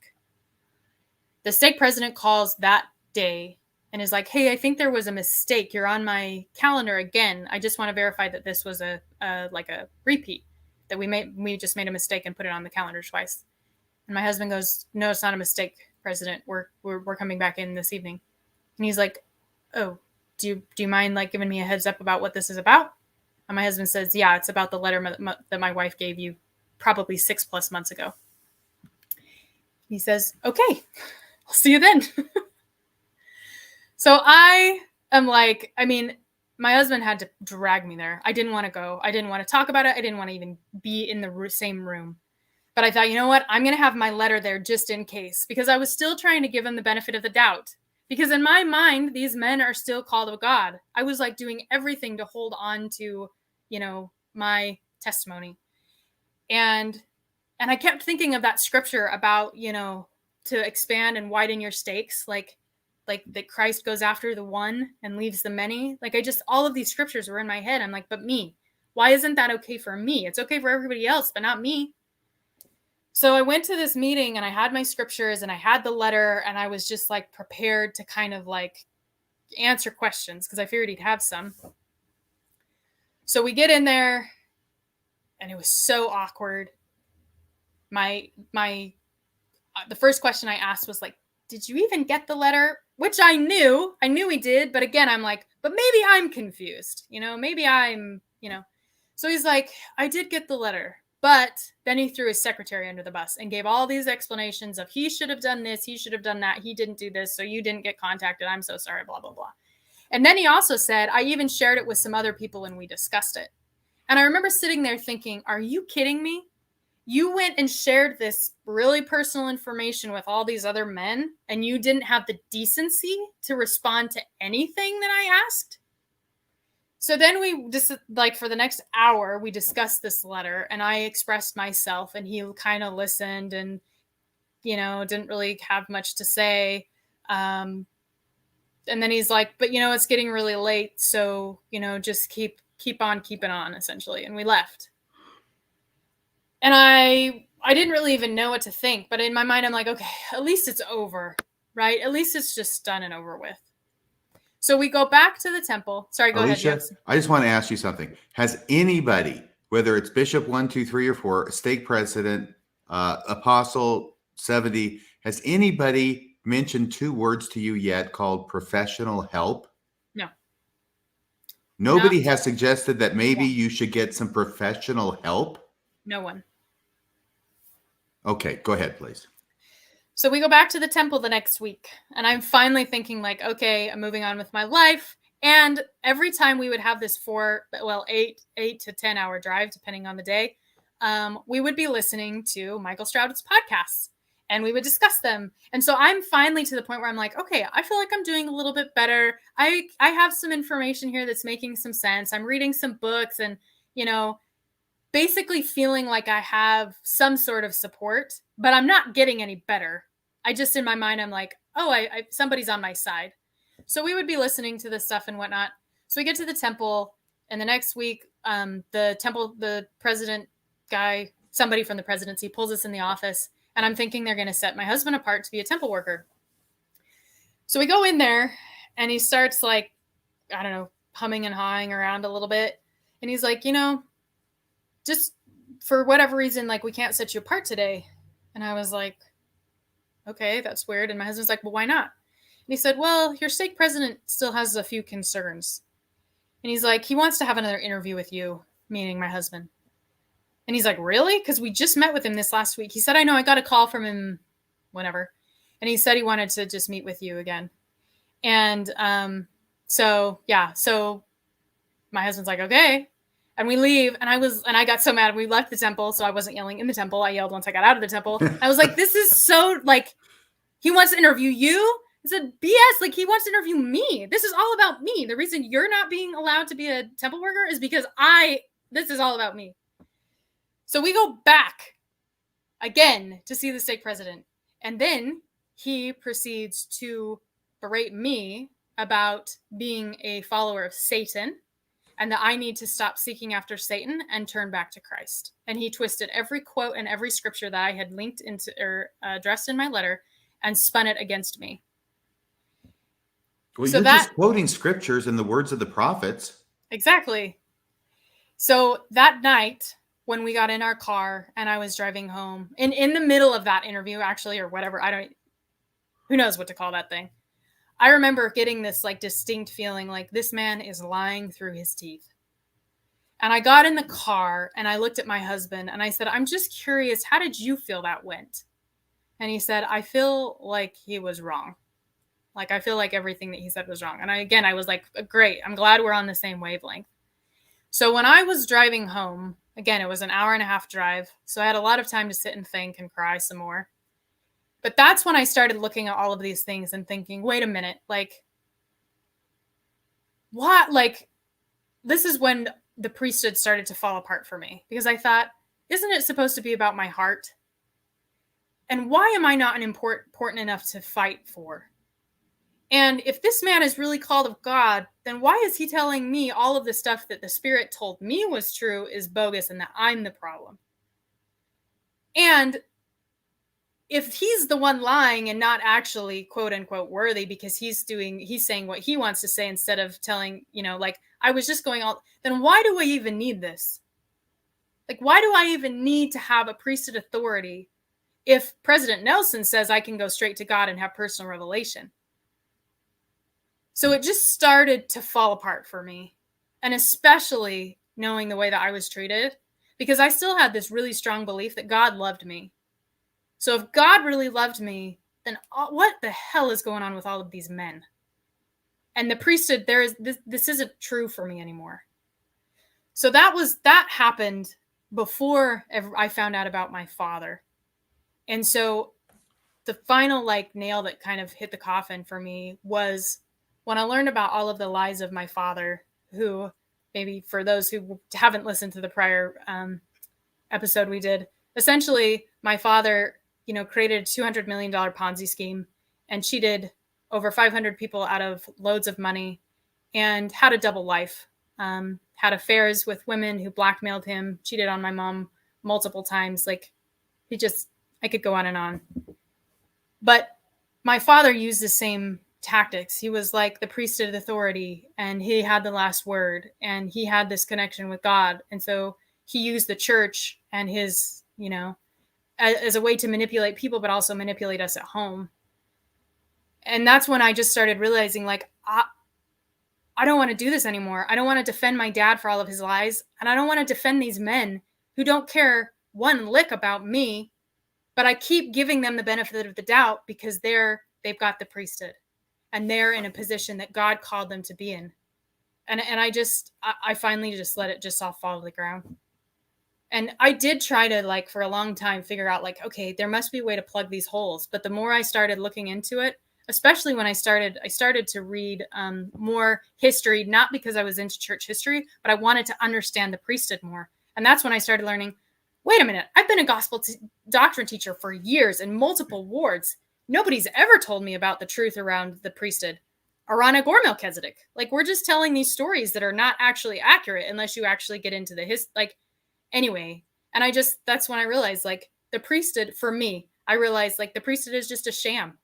The people that do my ordinances, how do I know they're technically worthy? And if it's all about my heart, who cares what, if they are lying through their teeth and beating their wife up and drinking and doing all the things that would mean they're not worthy, but they lie and they go to the temple and perform my ordinances, are they still, do they still count? And the answer was, well, yes, because it's about your heart. Then why do I need them anyway? Who cares? Right? So when the priesthood falls apart, that's what the church is built on, right? So that's kind of where everything fell apart for me. And it took a long process to get to this next little piece because I was, thrown into another major trauma with my family and in fight or flight for another 3 years. But when I was finally in a place to start working on my own healing, I asked myself one day, how did I get here? How did I get to the point where I would be so self-loathing of myself? Because I was finally in a place where I started to see professionals, right? But it was because I finally decided that screw all of this. The only person that's going to be here for me is me. I can't depend on anybody else but me. And so when I had this moment of like reflection, looking back, I realized that my whole life, everything that the church taught me was to look outside of myself. It was never okay for me to acknowledge anything that was really happening for me. And even if it was my own intuition, it was, oh, but that's the spirit, who's also a male, by the way, not a woman, a man. So it was total and complete abandonment of who I was. And I realized, like, that's why I kept going back. I mean, I saw somewhere in the comments as they were going through that somebody was like, oh, I would have left a long time ago. Like, but that's why I kept going back, because I had no connection to who I was. I had completely abandoned who I was and was clinging to these truths that I had been taught, that this is what would save me, that these priesthood leaders who are called of God, they're the ones, if you have a problem, they'll save you. And so when I finally made that, like, wait a minute, like, nobody's here to save me, because none of them actually care, because it's not even real for me. It was not even real. And that's when I thought, oh, this is going to suck real bad, because now I have to pick myself back up and take care of me. And so I finally got help, because I walked myself into the hospital. I walked into a place and said, I need help. I'm not okay. And they finally listened, because that's what they're trained to do. Wow. To bring it back where we started, you got back on the horse. Yeah. Oh my gosh. Wow. So I know the audience wants to know where you are now. If you can summarize that for our audience, and I'm sure some of them will want to call in and maybe ask you some questions, share some feelings. Sure. So my like finally decision to step out of the church, even though it kind of unraveled over probably a 12 to 8 month period of time. I've been out for 1.5 years, and I have been actively like working on, back in October, my mental health got so bad because I was trying to hold it all together. I finally said, you know what? I will not swear. Screw it. And I stopped trying to suck it up. I stopped trying to just be okay, even though I wasn't. And I let everything crash to the ground. And I stopped working. I basically told, my husband and my clients and people in my life, like, look, I'm taking a break. I'm focusing on my mental health. And this is a whole nother story in and of itself. I had to fight tooth and nail to even get help from the people that are trained in helping. I mean, I had to fight for over a month with the doctors and the people in town to get to a place where I could get the mental health that I need, because they are trained. Once you get to the point where you've tried to commit suicide, or you have overdosed, or you are so far into drugs and alcohol or things like that, then that's what they're trained to help. But if you are not quite there, then there's not really a lot of help for you.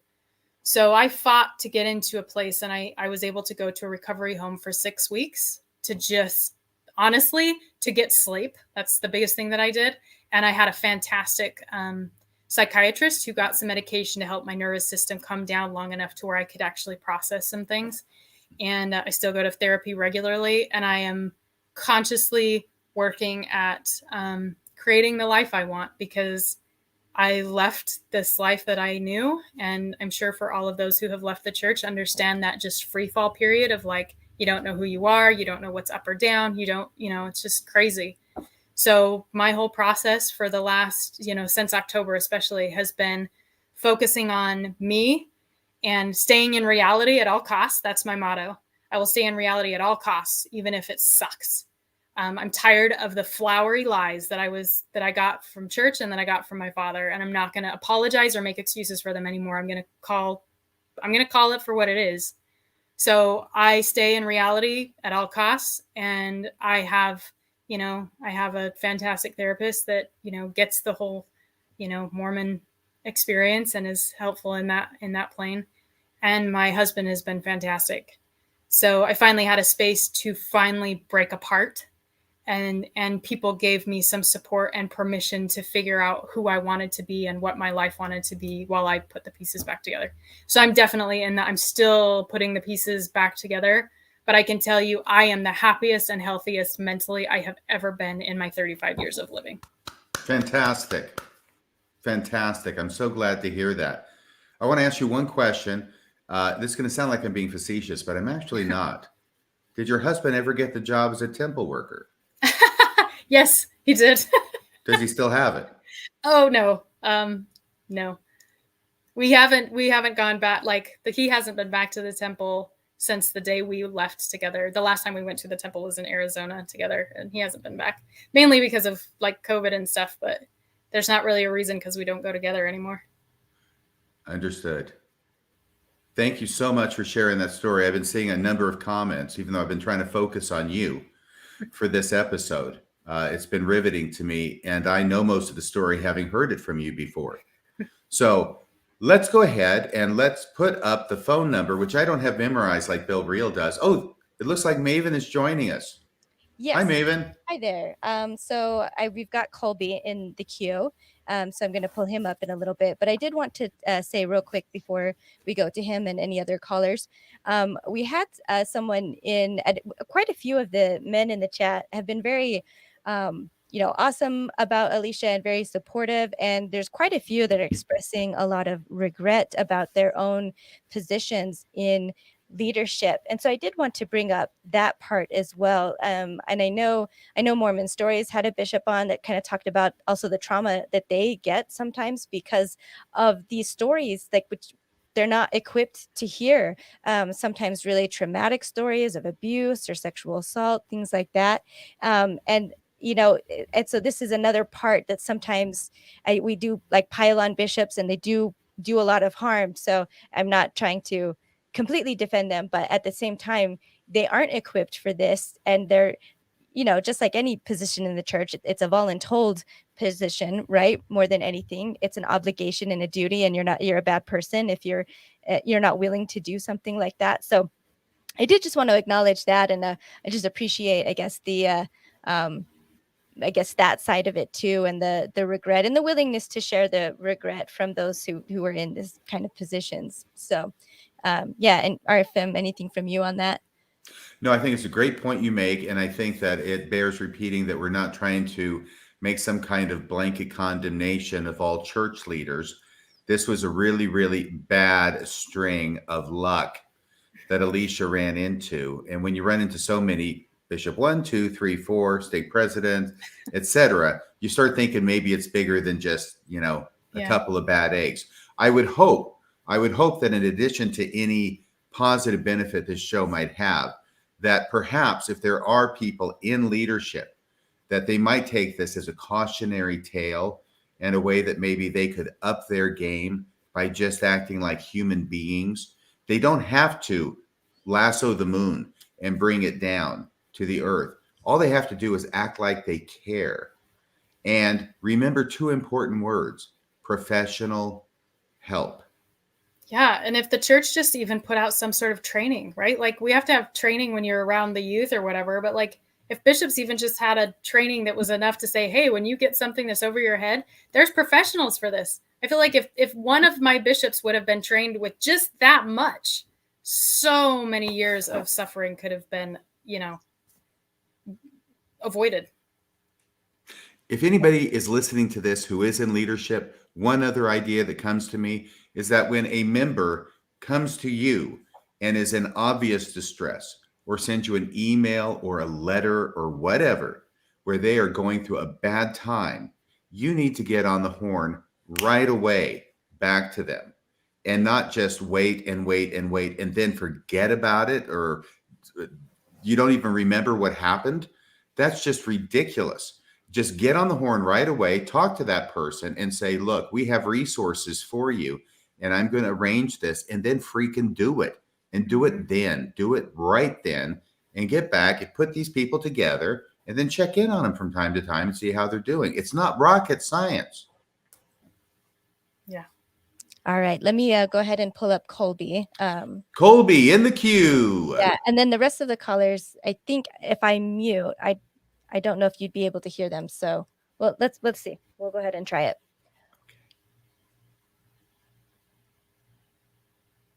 Okay. Colby, are you there? Hey there. Can you hear me, Colby? I can. Yes, I can. All right. How are you? I'm fine, thank you. Well, How are you doing? Can you hear Colby, Alicia? Mhm. Okay, everybody can hear you, I think. great. Well, Alicia, I just wanted to thank you so much for calling in again and telling your story. I think it's a really important one. And listening to it, I just felt a lot of similarities and kinship with you. Different paths kind of got me to the same place as you, where failures all along a chain, really led me to the conclusion, like you said, that these men aren't special and that you've been taught to look outside of yourself and to reclaim that power. I think one of the things I really appreciated from your story, and the reason I wanted to call in tonight, was you highlighted someone who was there for you. The podcaster was Mike Stoddard, is that right? Stroud. Stroud, I'm sorry. It's okay. One of the things I wanted to say, since RFM's on the call, is, after my wife and I had left the church just this year, our bishop lives right across the street from us. And he hasn't even waved at us or treated us with basic human dignity. And one of the things I want to say is that people like RFM and Maven and John DeLynn, not in a public way, like in private moments that no one else would know about, have treated me with Christ-like compassion and with love and with friendship. And so I wanted to highlight that good example from someone and just say how important those people are to find and to hold on to. Yeah. Thank you. Thank you, Colby.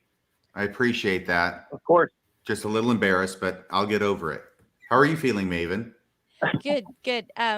Someone was just saying we want to, like, for people who don't know, is it okay, Colby, if I give a real quick summation of your story? Of who you are and why. Sure. I don't want to draw away from Alicia's story, but I definitely, if you think that's appropriate, that's fine. Yeah. Just real quick, I'll go ahead and do it. I'll go ahead and let you go, Colby, though, unless you had something else you wanted to say. No. Okay. Thank you very much. Thank you for calling in. Thanks, Colby. So Colby, and you can find his and his wife's full story on the Mormon Stories. But this was Colby's story involved him and his wife trying to help out in a ward where a bishop had been found and convicted of child molestation. And then Colby, I guess I shouldn't have let you go just in case I get something wrong.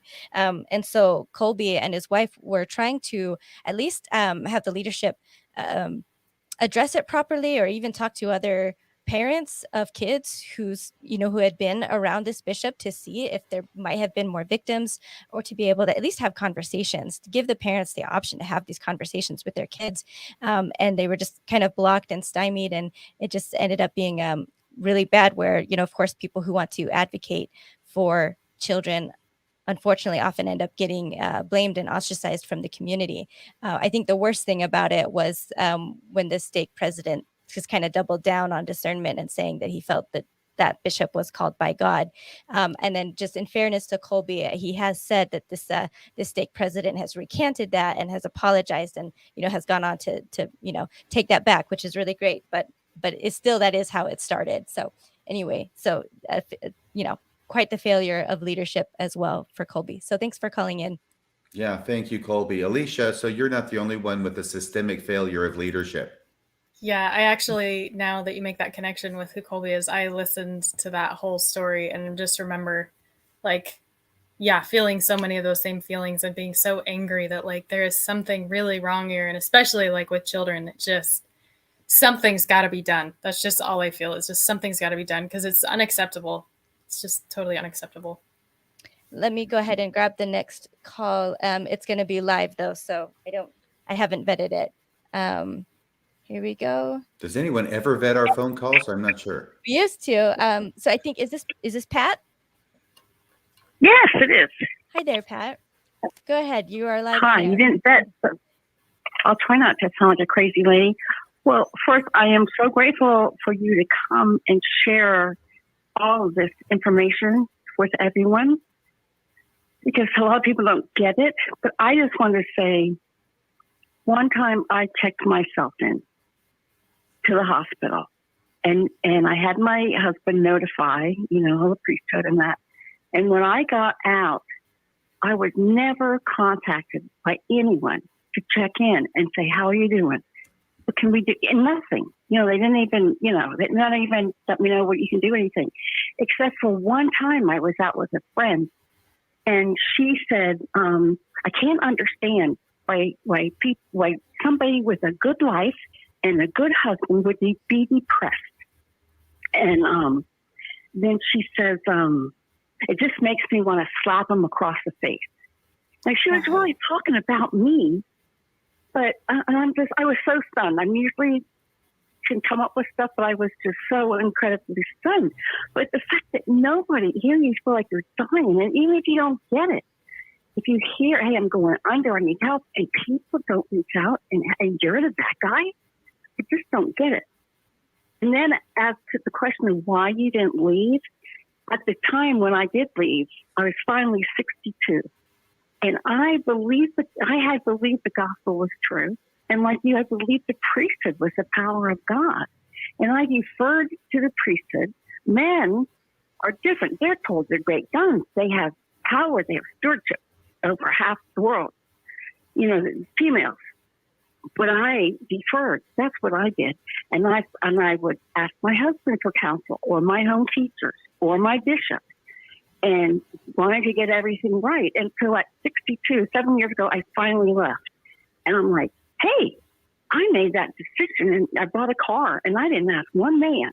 And it was like the first time that I thought, okay, so now I get to find out who I am, out from that umbrella that tells me what I wear, do, say, blah, blah, blah, and find out what I really think and what is my right or wrong. And so if you really drink the Kool-Aid and you believe that they have that power, you want to stay and let that power fix you. But there's some people who are smarter and figured it just took me a really long time. So I just wanted to share that, and just thank you so much for articulating this and letting people know that this stuff is real, and people, they're just men, and I know that most of them are trying to do the best they can, but they are so off the mark. Thank you. Thanks, Pat. Thank you, Pat. Thank you so much for sharing that. The stories I've heard tonight don't even come close to men doing the best they can, but I'm sure the majority of them do. Well, it's all about capacity, too. Some of them don't have the capacity to be any better, you know what I'm saying? But anyway, yeah, it's not good. It's not good. Okay, Thank you again, Pat. Bye. Thanks. Yeah, and that's really such a great point, because I think it really is quite different for women in the church because of that reason. We are really disempowered the whole way along. And I don't remember who I remember talked about this, saying men, because they're on the inside, they kind of know, at least sometimes, that they get things wrong. And so it's a little easier for them to also maybe not take a leader so seriously if they feel like it's that they're all on the inside. They kind of know how it, how the factory works, I guess, or maybe I'm mixing the wrong metaphors there. But you know what I mean? I don't know if RFM, if you can speak to this, because obviously I can't, but I just kind of felt for Pat and 62 years of just, really deferring to men for everything, because that's what we're taught to do.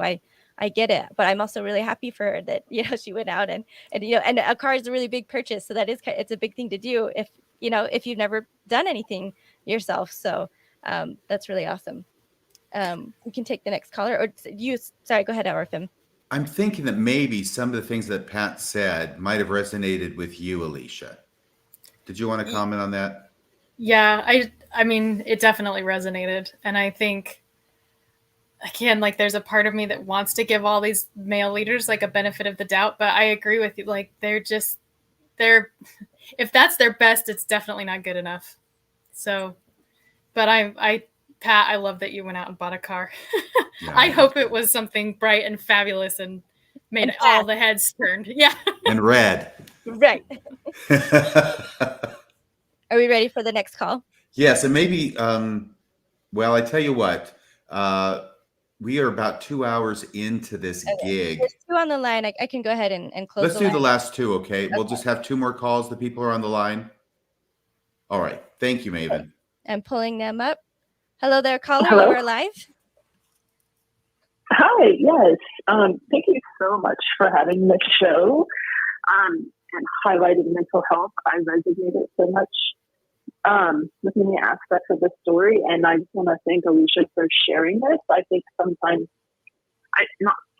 many times it can be helpful when someone's vulnerable about their experiences to help other people who experience, I think, a similar situation.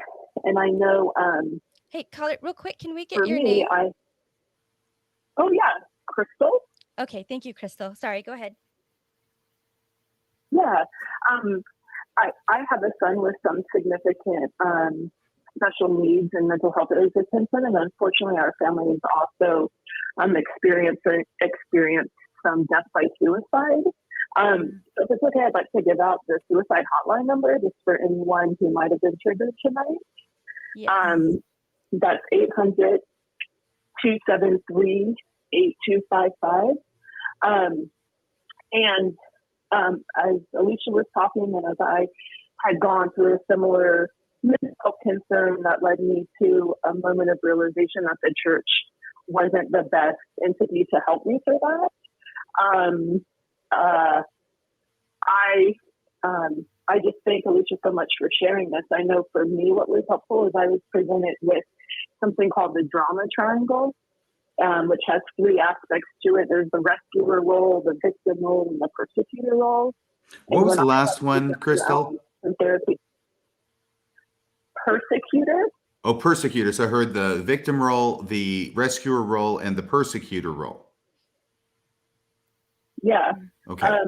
And what I did is I had wrote down how I was either in one of those roles or being victimized in a role. And that's kind of what led me to seek mental health outside the church, because I realized the church was taking so much from me as a woman and a mother. They would take my time, my energy, and as I'm listening to Alicia, that's what was happening to her. And it was so empowering once I, empowered myself to make decisions for myself instead of allowing the church to help me through a process that really the church is not equipped to handle, whether one thinks it's true or not. The church is not equipped to handle these issues. Also, I should say I am a mental health professional. I'm working on the independent license. I've been in the social work field for about 20 years. And what I find concerning about the church is the church isn't seeking for someone to have their own identity or their values. And unfortunately, from my experience with church therapists, they're always giving the church responses to things. Whereas a true therapist, and it's in the ethics, would allow the individual to come to terms with their own values. And so I also wanted to highlight that I recently read the church's self-reliance manual around mental well-being. And in there, it highlights you might want to choose a mental health professional or a therapist that would be willing to communicate with your bishop. And I just think the church has really overstepped its role in someone's life with narratives like that. So anyway, I'm just calling in because this resonated so much with me. And I wanted to thank Alicia. Thank you so much. Thank you, Crystal. By the way, we're going to have one more caller. Is that right, Maven? Can I ask, we've got 443 people watching the show, now 440. It jumps up and down, was almost up to 500. I can't help but notice that there is not a concomitant like number. In other words, you got 11 likes on the show with over 400 people watching. I mean, what is going on with that? Do you hate it that much? It's probably because Bill isn't here. If Bill were here, it would be way up there. But during this last caller, if I could just see like this tally run up on the likes and the hearts, that would be just so wonderful for me personally. There's 12. I feel like I'm doing a telethon. So if we could have the last caller, I'll keep one eye on those likes. Now it's up to 13. Keep it up. And who's the next caller, Maven? To bounce off of, I think it was Colby was saying his wife was studying, I think, psychology at BYU, and that there are like textbooks and materials that basically teach them to do the same thing. I think that's what I was seeing. So basically, people come to you with mental health issues, and you need to read the scriptures and pay your tithing and go to church and fulfill your callings and go to the temple as often as possible. Is that what you're saying? basically. I guess I haven't seen the materials myself, but maybe someday we can. So here's the next caller, last caller. Can we go ahead and get your name? Yeah, hi, this is Justin Rich. Hi, Justin. I'm Justin's calling in. the Thank you moderator so much, over at Alicia. the Mormon Stories Discord. Sorry, that Mormonism Live also participates in. Oh, that Justin. How you doing, Justin? Oh, I'm pretty good. Maven's also an admin there too now, so Woohoo! yeah, she's Maven coming up in the world. Oh man, she's classing up the place. I just wanted to say thank you so much, Alicia, for being so vulnerable and sharing your experience as being somebody else who has really had to work on his mental health. It's just so good to see an example where just not feel alone. I know in my journey, I struggled with OCD, and it started to manifest when I was on my mission. And I went through like 18 months of just like absolute hell. And my mission president he didn't like say, well, maybe we should get him a psychologist. He was just like, forget yourself and go to work. And so it wasn't until like they switched him out and I had a totally different mission president for like the last 6 months, where his wife was able to like really look at the fact that like I couldn't go out to work because I was just so anxious. And she was like, hey, I think something might be going on. And so just reflecting on your experience, it really resonated with me because it really pointed out that the church, even though we'll tell people and we teach that, you know, it's the work, it's God's work in glory to bring to pass our immortality and eternal life. It becomes painfully obvious just through my experiences and hearing experiences like yours that really the mission is to just grow itself. And so that's just kind of my lived experience. And so I just really wish that was kind of more the selling point when people would serve missions and do these things, that this isn't about helping people. It's really about growing the business. Agreed. So anyways, I just want to say thanks for sharing. You're welcome. Thank you, Justin, for calling in. So I want to, this reminds me. All right. Oh, thanks, Justin. On my mission, I mean, obviously it's really common for there to be depression and that, you know, was a common reason for people to go home. And I remember in a zone conference, the mission president kind of was talking about it. I'm amazed now. He said the quiet part out loud. This was kind of one of those moments where he said that the reason why, you know, we don't want to send somebody to you know, a psychiatrist, especially like one that's not LDS, because they'll be like, well, tell me what you do. And when you explain missionary work and, you know, the time that you get up and the times you go to bed and all the stuff you do in between, well, then of course they're going to say, well, no wonder you're stressed out or depressed. Like you got to stop this missionary work, you know? And so then he went on to talk about like why we have, you know, the mission, I guess, therapist, I guess, that's kind of over the whole mission. And, you know, at the time, I just remember like totally agreeing with him and being like, yeah, secular therapy, they don't get it. They don't get like what important work we're doing, you know, and they absolutely would totally focus on the wrong thing, you know, if a missionary goes to them. And that's why we do things the way they do. And now it's on this side of it. It's just kind of like, that was a clue. That was a clue I missed. Anyway. I thought you were going to say the therapist was going to hear all the stuff you do on a mission and say, you're crazy. I mean, you know, especially like paying to do it, you know, kind of adds on top of it. So, yeah. Can I make a comment? I'm going to go ahead and hop off. I'll let you guys finish out the show.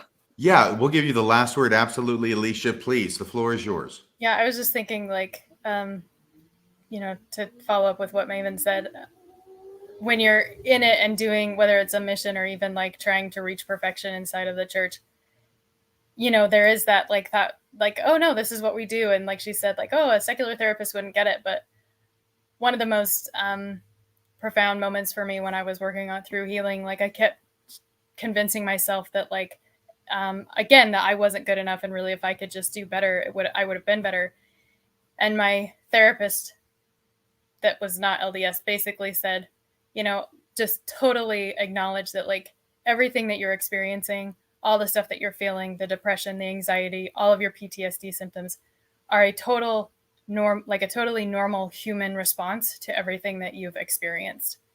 And it wasn't because I was some crazy person. It wasn't because, I couldn't do enough. Like, literally, my brain responded to an immense amount of stress and changed because of it. And that is a completely normal human reaction to going through hard things like that. And so I just want to express to, anybody that's listening that has experienced any form of mental illness, there's a reason for it. It's not because you're crazy. It's not because you're not good enough. It's not because you can't hack it. It's not because you haven't read enough scriptures or gone to the temple enough. It has nothing to do with that. If you're struggling, it's because your brain is having a normal reaction to stress because you are a human being. And there is absolutely no shame whatsoever in getting the right help for you. And I can say that I've seen multiple therapists, and some are fantastic and some are not. And you have the ability and the right to be able to decide what is helpful for you and what is not. And for me, that was challenging because, again, going through that line of authority inside of the church, feeling like I have to listen to a male priesthood leader, when it comes to your health, especially any health, mentally, emotionally, physically, anything, you have the right to decide what is right for you because it comes inside of you. You are the one that gets to make the decision about what's happening in your body, and nobody else gets to tell you otherwise. So I just, want to own that, acknowledge that those experiences are human. They're totally normal, and there's nothing wrong with you. Thank you so much. I can't imagine that having been said better, and especially coming from you. Again, Alicia, thank you for coming on the show, for sharing your story, for your courage in doing so. Your vulnerability and your willingness to do this, I think, is going to help a lot of people, and probably already has, as they've watched the show, and will be helping thousands of others who watch it in the future. So thank you again. You're welcome. Thank you. So next week, I'll let you get outside and enjoy that noonday sun up there in Alaska. That's right. But maybe take a swim. Till next week, when hopefully Bill Reel will be back from North Dakota with his brand new spanking pedicure. We'll say goodnight to everybody. And please, everybody, be safe and be good. Talk to you later. Good night.